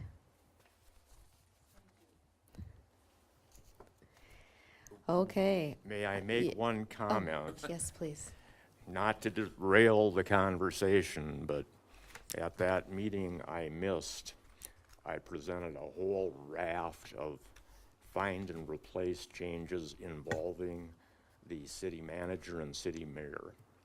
At some point in the future, with council's consent, I would like to bring those forward a few titles at a time, because they are necessary to integrate the city administrator into the function of the rest of the code. And the principal example of that is the appeal process, because many of the appeals in the remainder of the code went to the city manager because the city manager was invested with more authority than is invested in your city administrator. So they will pose a policy decision about whether you want the mayor to be engaged in that appeal process, or if you are okay with the idea that the mayor can delegate that function to your city administrator. But So that is certainly something that doesn't have to be addressed now, but I provided all of that stuff because ultimately it's necessary to fully integrate your city administrator into your city code. Thank you. Thank you, Mr. Marshall. So we'll be looking to make sure that that fits in with everything that we're approving now with Title VII. Okay, so we had the first and second on the floor. I didn't hear any discussion. I will go ahead and roll call this. Nick? Yes. Jim? Yes. Don? Yes. Kevin? Yes. Mike? Yes. Jesse? Yes. Tony? Yes. Okay, that second reading passes. Brings us down to item 10.2. This one is just a consideration to set a public hearing at our next meeting, which would be August 19th. Normally, something like this would be on the consent agenda. It was put here because we didn't know if what was on the consent agenda would have actually passed, or our other, it was on our other public hearings, wherever that was, about the VFW. So had that not passed, this would not have been necessary. But since that did pass, setting this public hearing would make sure that that's done on August 19th, where everything can be put back in place. So is there a motion to set that public hearing? Motion to approve. First by Tony, Second. second by Jesse. Any discussion? All those in favor, please indicate by stating yes. Yes. Those opposed with a no. Okay, then next we have item 10.3, and this is consideration to adopt the job description for the position of city administrator.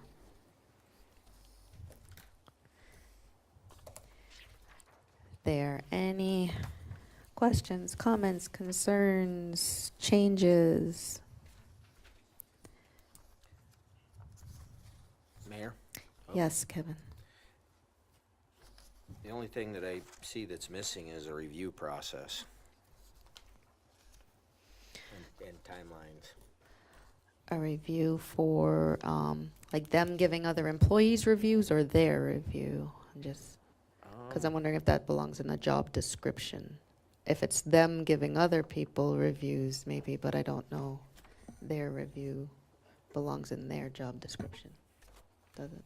Maybe Francie has Sorry. comment on this. I have a general question on this. I believe one of the reasons people became unhappy with the city manager was our city council did not have good oversight as to what they were doing. And I don't know where you put the review process and who does it.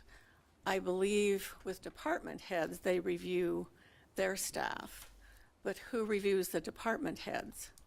And with a city administrator, who is going to review their job and how well they're doing? And will it only be the mayor, or will it be the mayor and the city council? And how frequently should it be done? My opinion is that, especially with a new employee like the city administrator, that review has to be done frequently, that he or she is on the correct path that they are taking. The city manager had a great deal more responsibility than the city administrator by law. And that was one of the reasons I objected to that when we voted on it in 2007. But I think with a city administrator, that person is subjective to the mayor and to the city council. But I don't know where you put it, but I think it needs to be in there someplace. That it is in your mind and the person's mind that there is a review process. Thank you. Thanks. Madam Mayor, may I speak to that? Sure. It is an excellent point. And in the past, that point was addressed in the city manager's employment agreement, talking about when review would take place. And my memory of that is there were relatively close supervision during the first 6 months and the first year.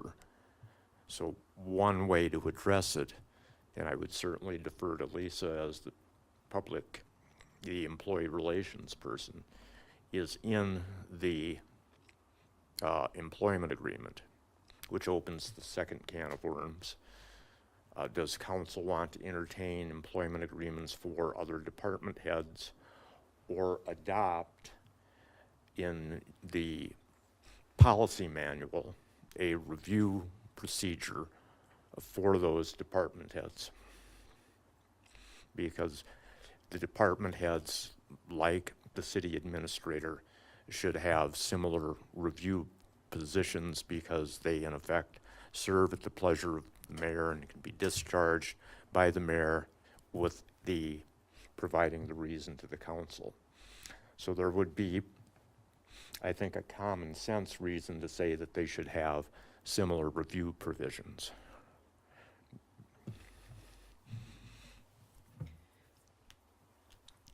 That's for discussion with council, if you think that's something that belongs in job description or in policy manual, and yeah, that was a very good point, Francine.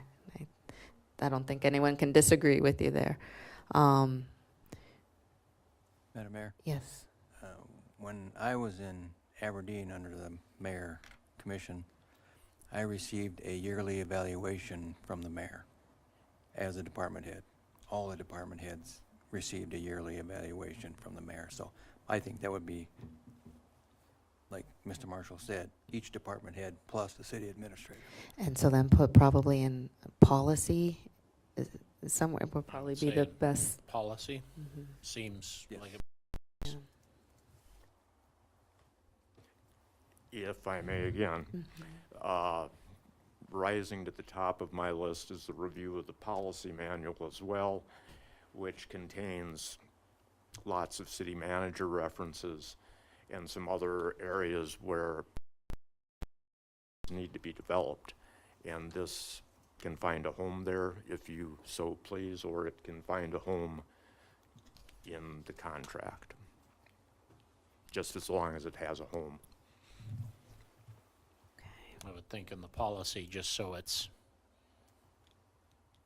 doesn't get forgot about in the contract. You know, it's somewhere. I was just wondering if there might be somewhere in the job description where you could just say, you know, subject to, you know, a review at, you know, Annual, and just say six- something 6 like that, month. just subject to it, just so they're aware that. Did you have in Aberdeen like you had an annual review? Did you have like a 6-month review right out of the gate? Right out of the gate when you were hired, you had 6 months to show that you could do the job. You can be terminated in that 6 months if you weren't doing your job. And then annually after that? Annually after that.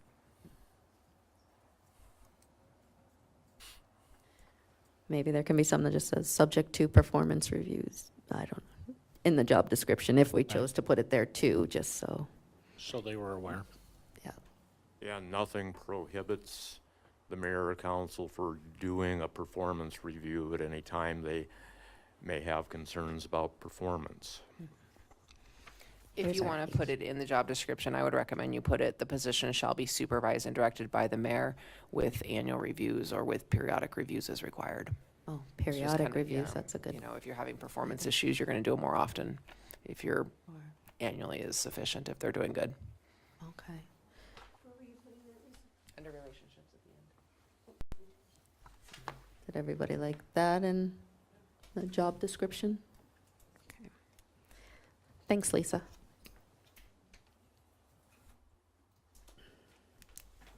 So, comma, subject to periodic performance reviews. If that's good. Thank you. All right, what else?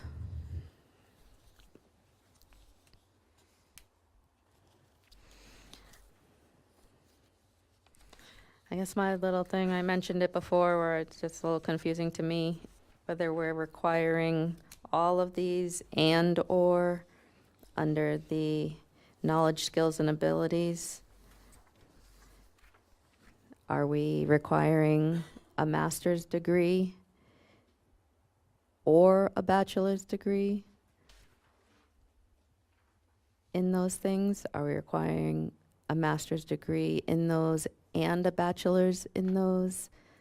Or does ultimately just the master's matter? I just think just having all those bullets looks like we're requiring each of those. Do we care what their undergrad was in if their master's is in something else, right? So those are all required. These were developed by the I forget what the name of it, subcommittee of the Office of City Manager. So these were kind of vetted through that. I just basically cut and pasted everything from the knowledge, skills, and abilities from that job description into this, thinking that that was what you guys were looking for in your chief administrative officer. Sure.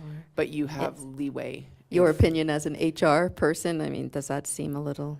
You know, I would say that that closely related field is where you have that discretion. You know, you may, not to knock people with biology degrees or something like that, but, you know, if you got a more non-traditional bachelor's degree, you'd really want to explore, you know, why did they get the master's? Was it, you know, a function of the economy and everyone went back and got a master's degree, or was it truly an interest in that field and that topic?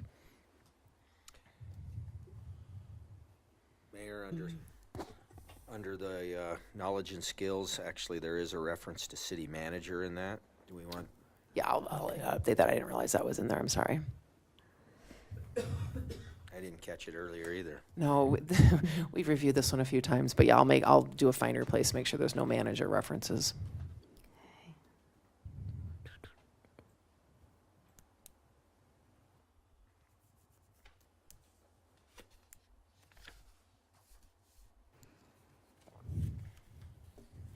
Thanks, Lisa.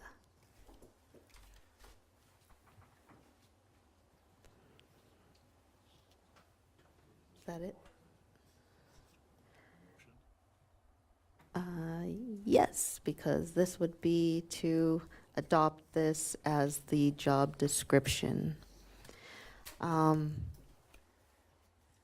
Adopting this as a job description, if something comes up, Mr. Marshall, where maybe some changes need to be made, if there's something where like, hey, we should maybe add that in there before we actually post it, what would it take to change this?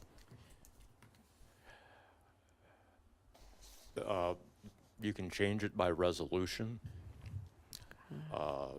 You can create discretion by saying that the duties and responsibilities are substantially similar to these, but that uses the weasel word substantially similar that many people don't like. So you have the tension between certainty on one hand and flexibility on the other hand. But if you are definite and certain, you can always change that with a single reading. Great, thank you. I would What move does that everyone- we adopt this job description for the position of city administrator. Okay, that's a first by Jim. Sorry. Just to manage expectations, this is just to adopt the job description. I'll be coming back in front of you on August 19th to get permission to post it. So if you're expecting this to be posted tomorrow, or people out in the audience are expecting to be posted tomorrow, this will wait until your Title VII has been fully adopted, and I will come back and ask your guys' permission to post that on the 19th. Thanks, Lisa. All right, so that was a first by Jim to adopt this description, job description. I'll second. Second by Nick. Any other discussion? Come on up, Bonnie.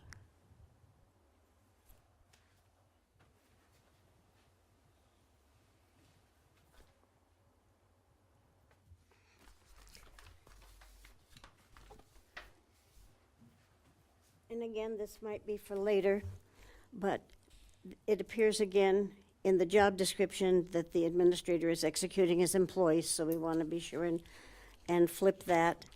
And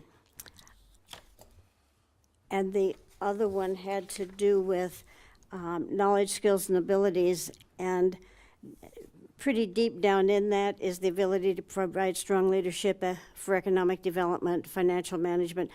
And then it has organizational skills and interpersonal skills. And those are really critical to this position and probably should be up above in point 1, along with customer service and foster cooperation. But I would just recommend that those 2 skills lead right up front at the top there. And then there's just some other little tweakies for later. Okay, well, I think with the adoption of this job description, the positioning of these bullet points can be changed without council needing to do a separate approval or new motion for that. Okay. Not hearing any further discussion. I'll just go ahead and roll call this. Nick, Yes. Jim, Yes. Don, Yes. Kevin, Yes. Mike, Yes. Jesse, Yes. Tony. Yes. Okay, that job description was adopted.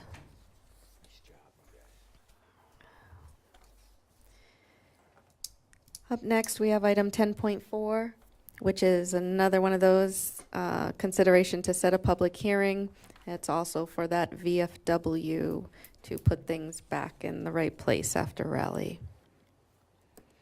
Any questions on setting that public hearing, or is there a motion? Make the motion. Okay, first by Jesse, second by Kevin to approve setting that public hearing, to approve the amendment of the location of the on-sale liquor license at the VFW. Any other discussion from the public? Okay, all those in favor, please indicate by stating yes. Yes. Those opposed with a no. All right. That public hearing will be August 19th, which brings us down to our first executive session. I won't make any promises this time, but we anticipate it to be 30 minutes or so. So, is there a motion for exec? Motion to approve. This is the first by Tony to go into exec. Yes. And a second by Jim. All those in favor, please indicate by stating yes. Yes. Those opposed with a no. All right, we will start exec in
Okay, we are back in regular session after our first executive session.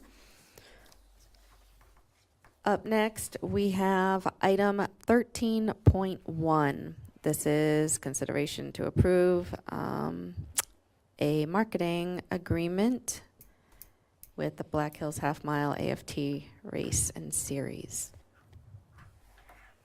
Is there a motion? I make the motion. That's a first by Jim to approve that, and a second by Mike. All those in favor, please indicate by stating yes. Yes. Those opposed with a no? Okay, that one passes. Item 13.2 is a sponsorship agreement with Home Slice Media Group. Is there a motion on this one?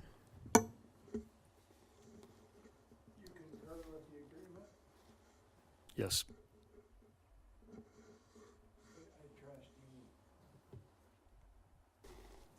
Is that a motion? I That's second. a first by Mike to approve this agreement and a second by Jim. All those in favor, please indicate by stating yes. Yes. Those opposed with a no. Okay. Down to item 13.3 is another sponsorship agreement with Black Hills Central Reservations. Is there a motion? Move to approve. That's a first by Kevin and a second by Jim to approve that sponsorship agreement with Black Hills Central Reservations. All those in favor, please indicate by stating yes. Yes. Those opposed with a no. Okay, item 13.4 is consideration to approve an exhibitor agreement with V Twin Visionary LLC. Motion.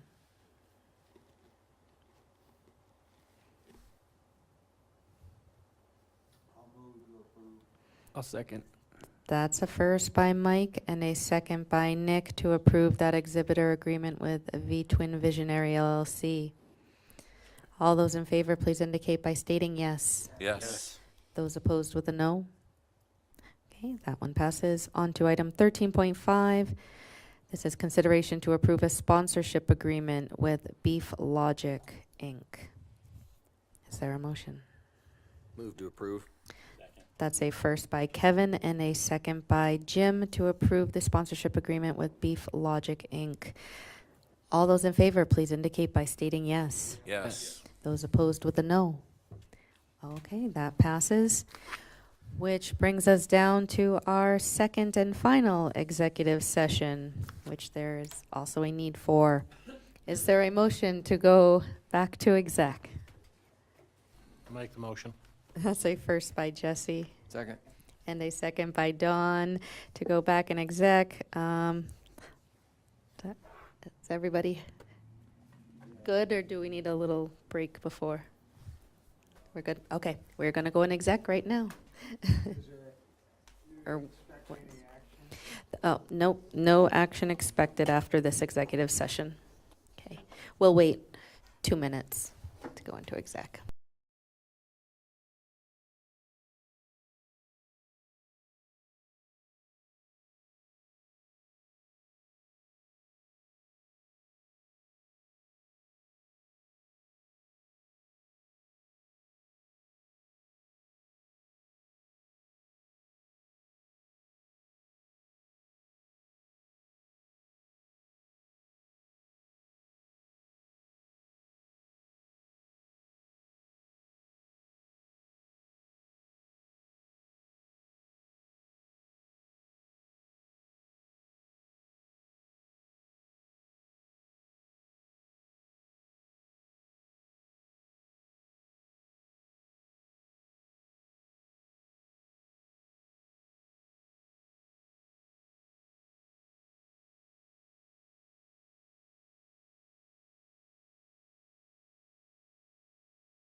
Okay, we are back in regular session with our next item just being to adjourn. Is there a motion to adjourn? I'll make that motion. That's a first by Jim, I'll second. Oh. second by Dawn. All those in favor of adjourning, please indicate by stating yes. Yes. Those opposed with a no. Okay, we are adjourned at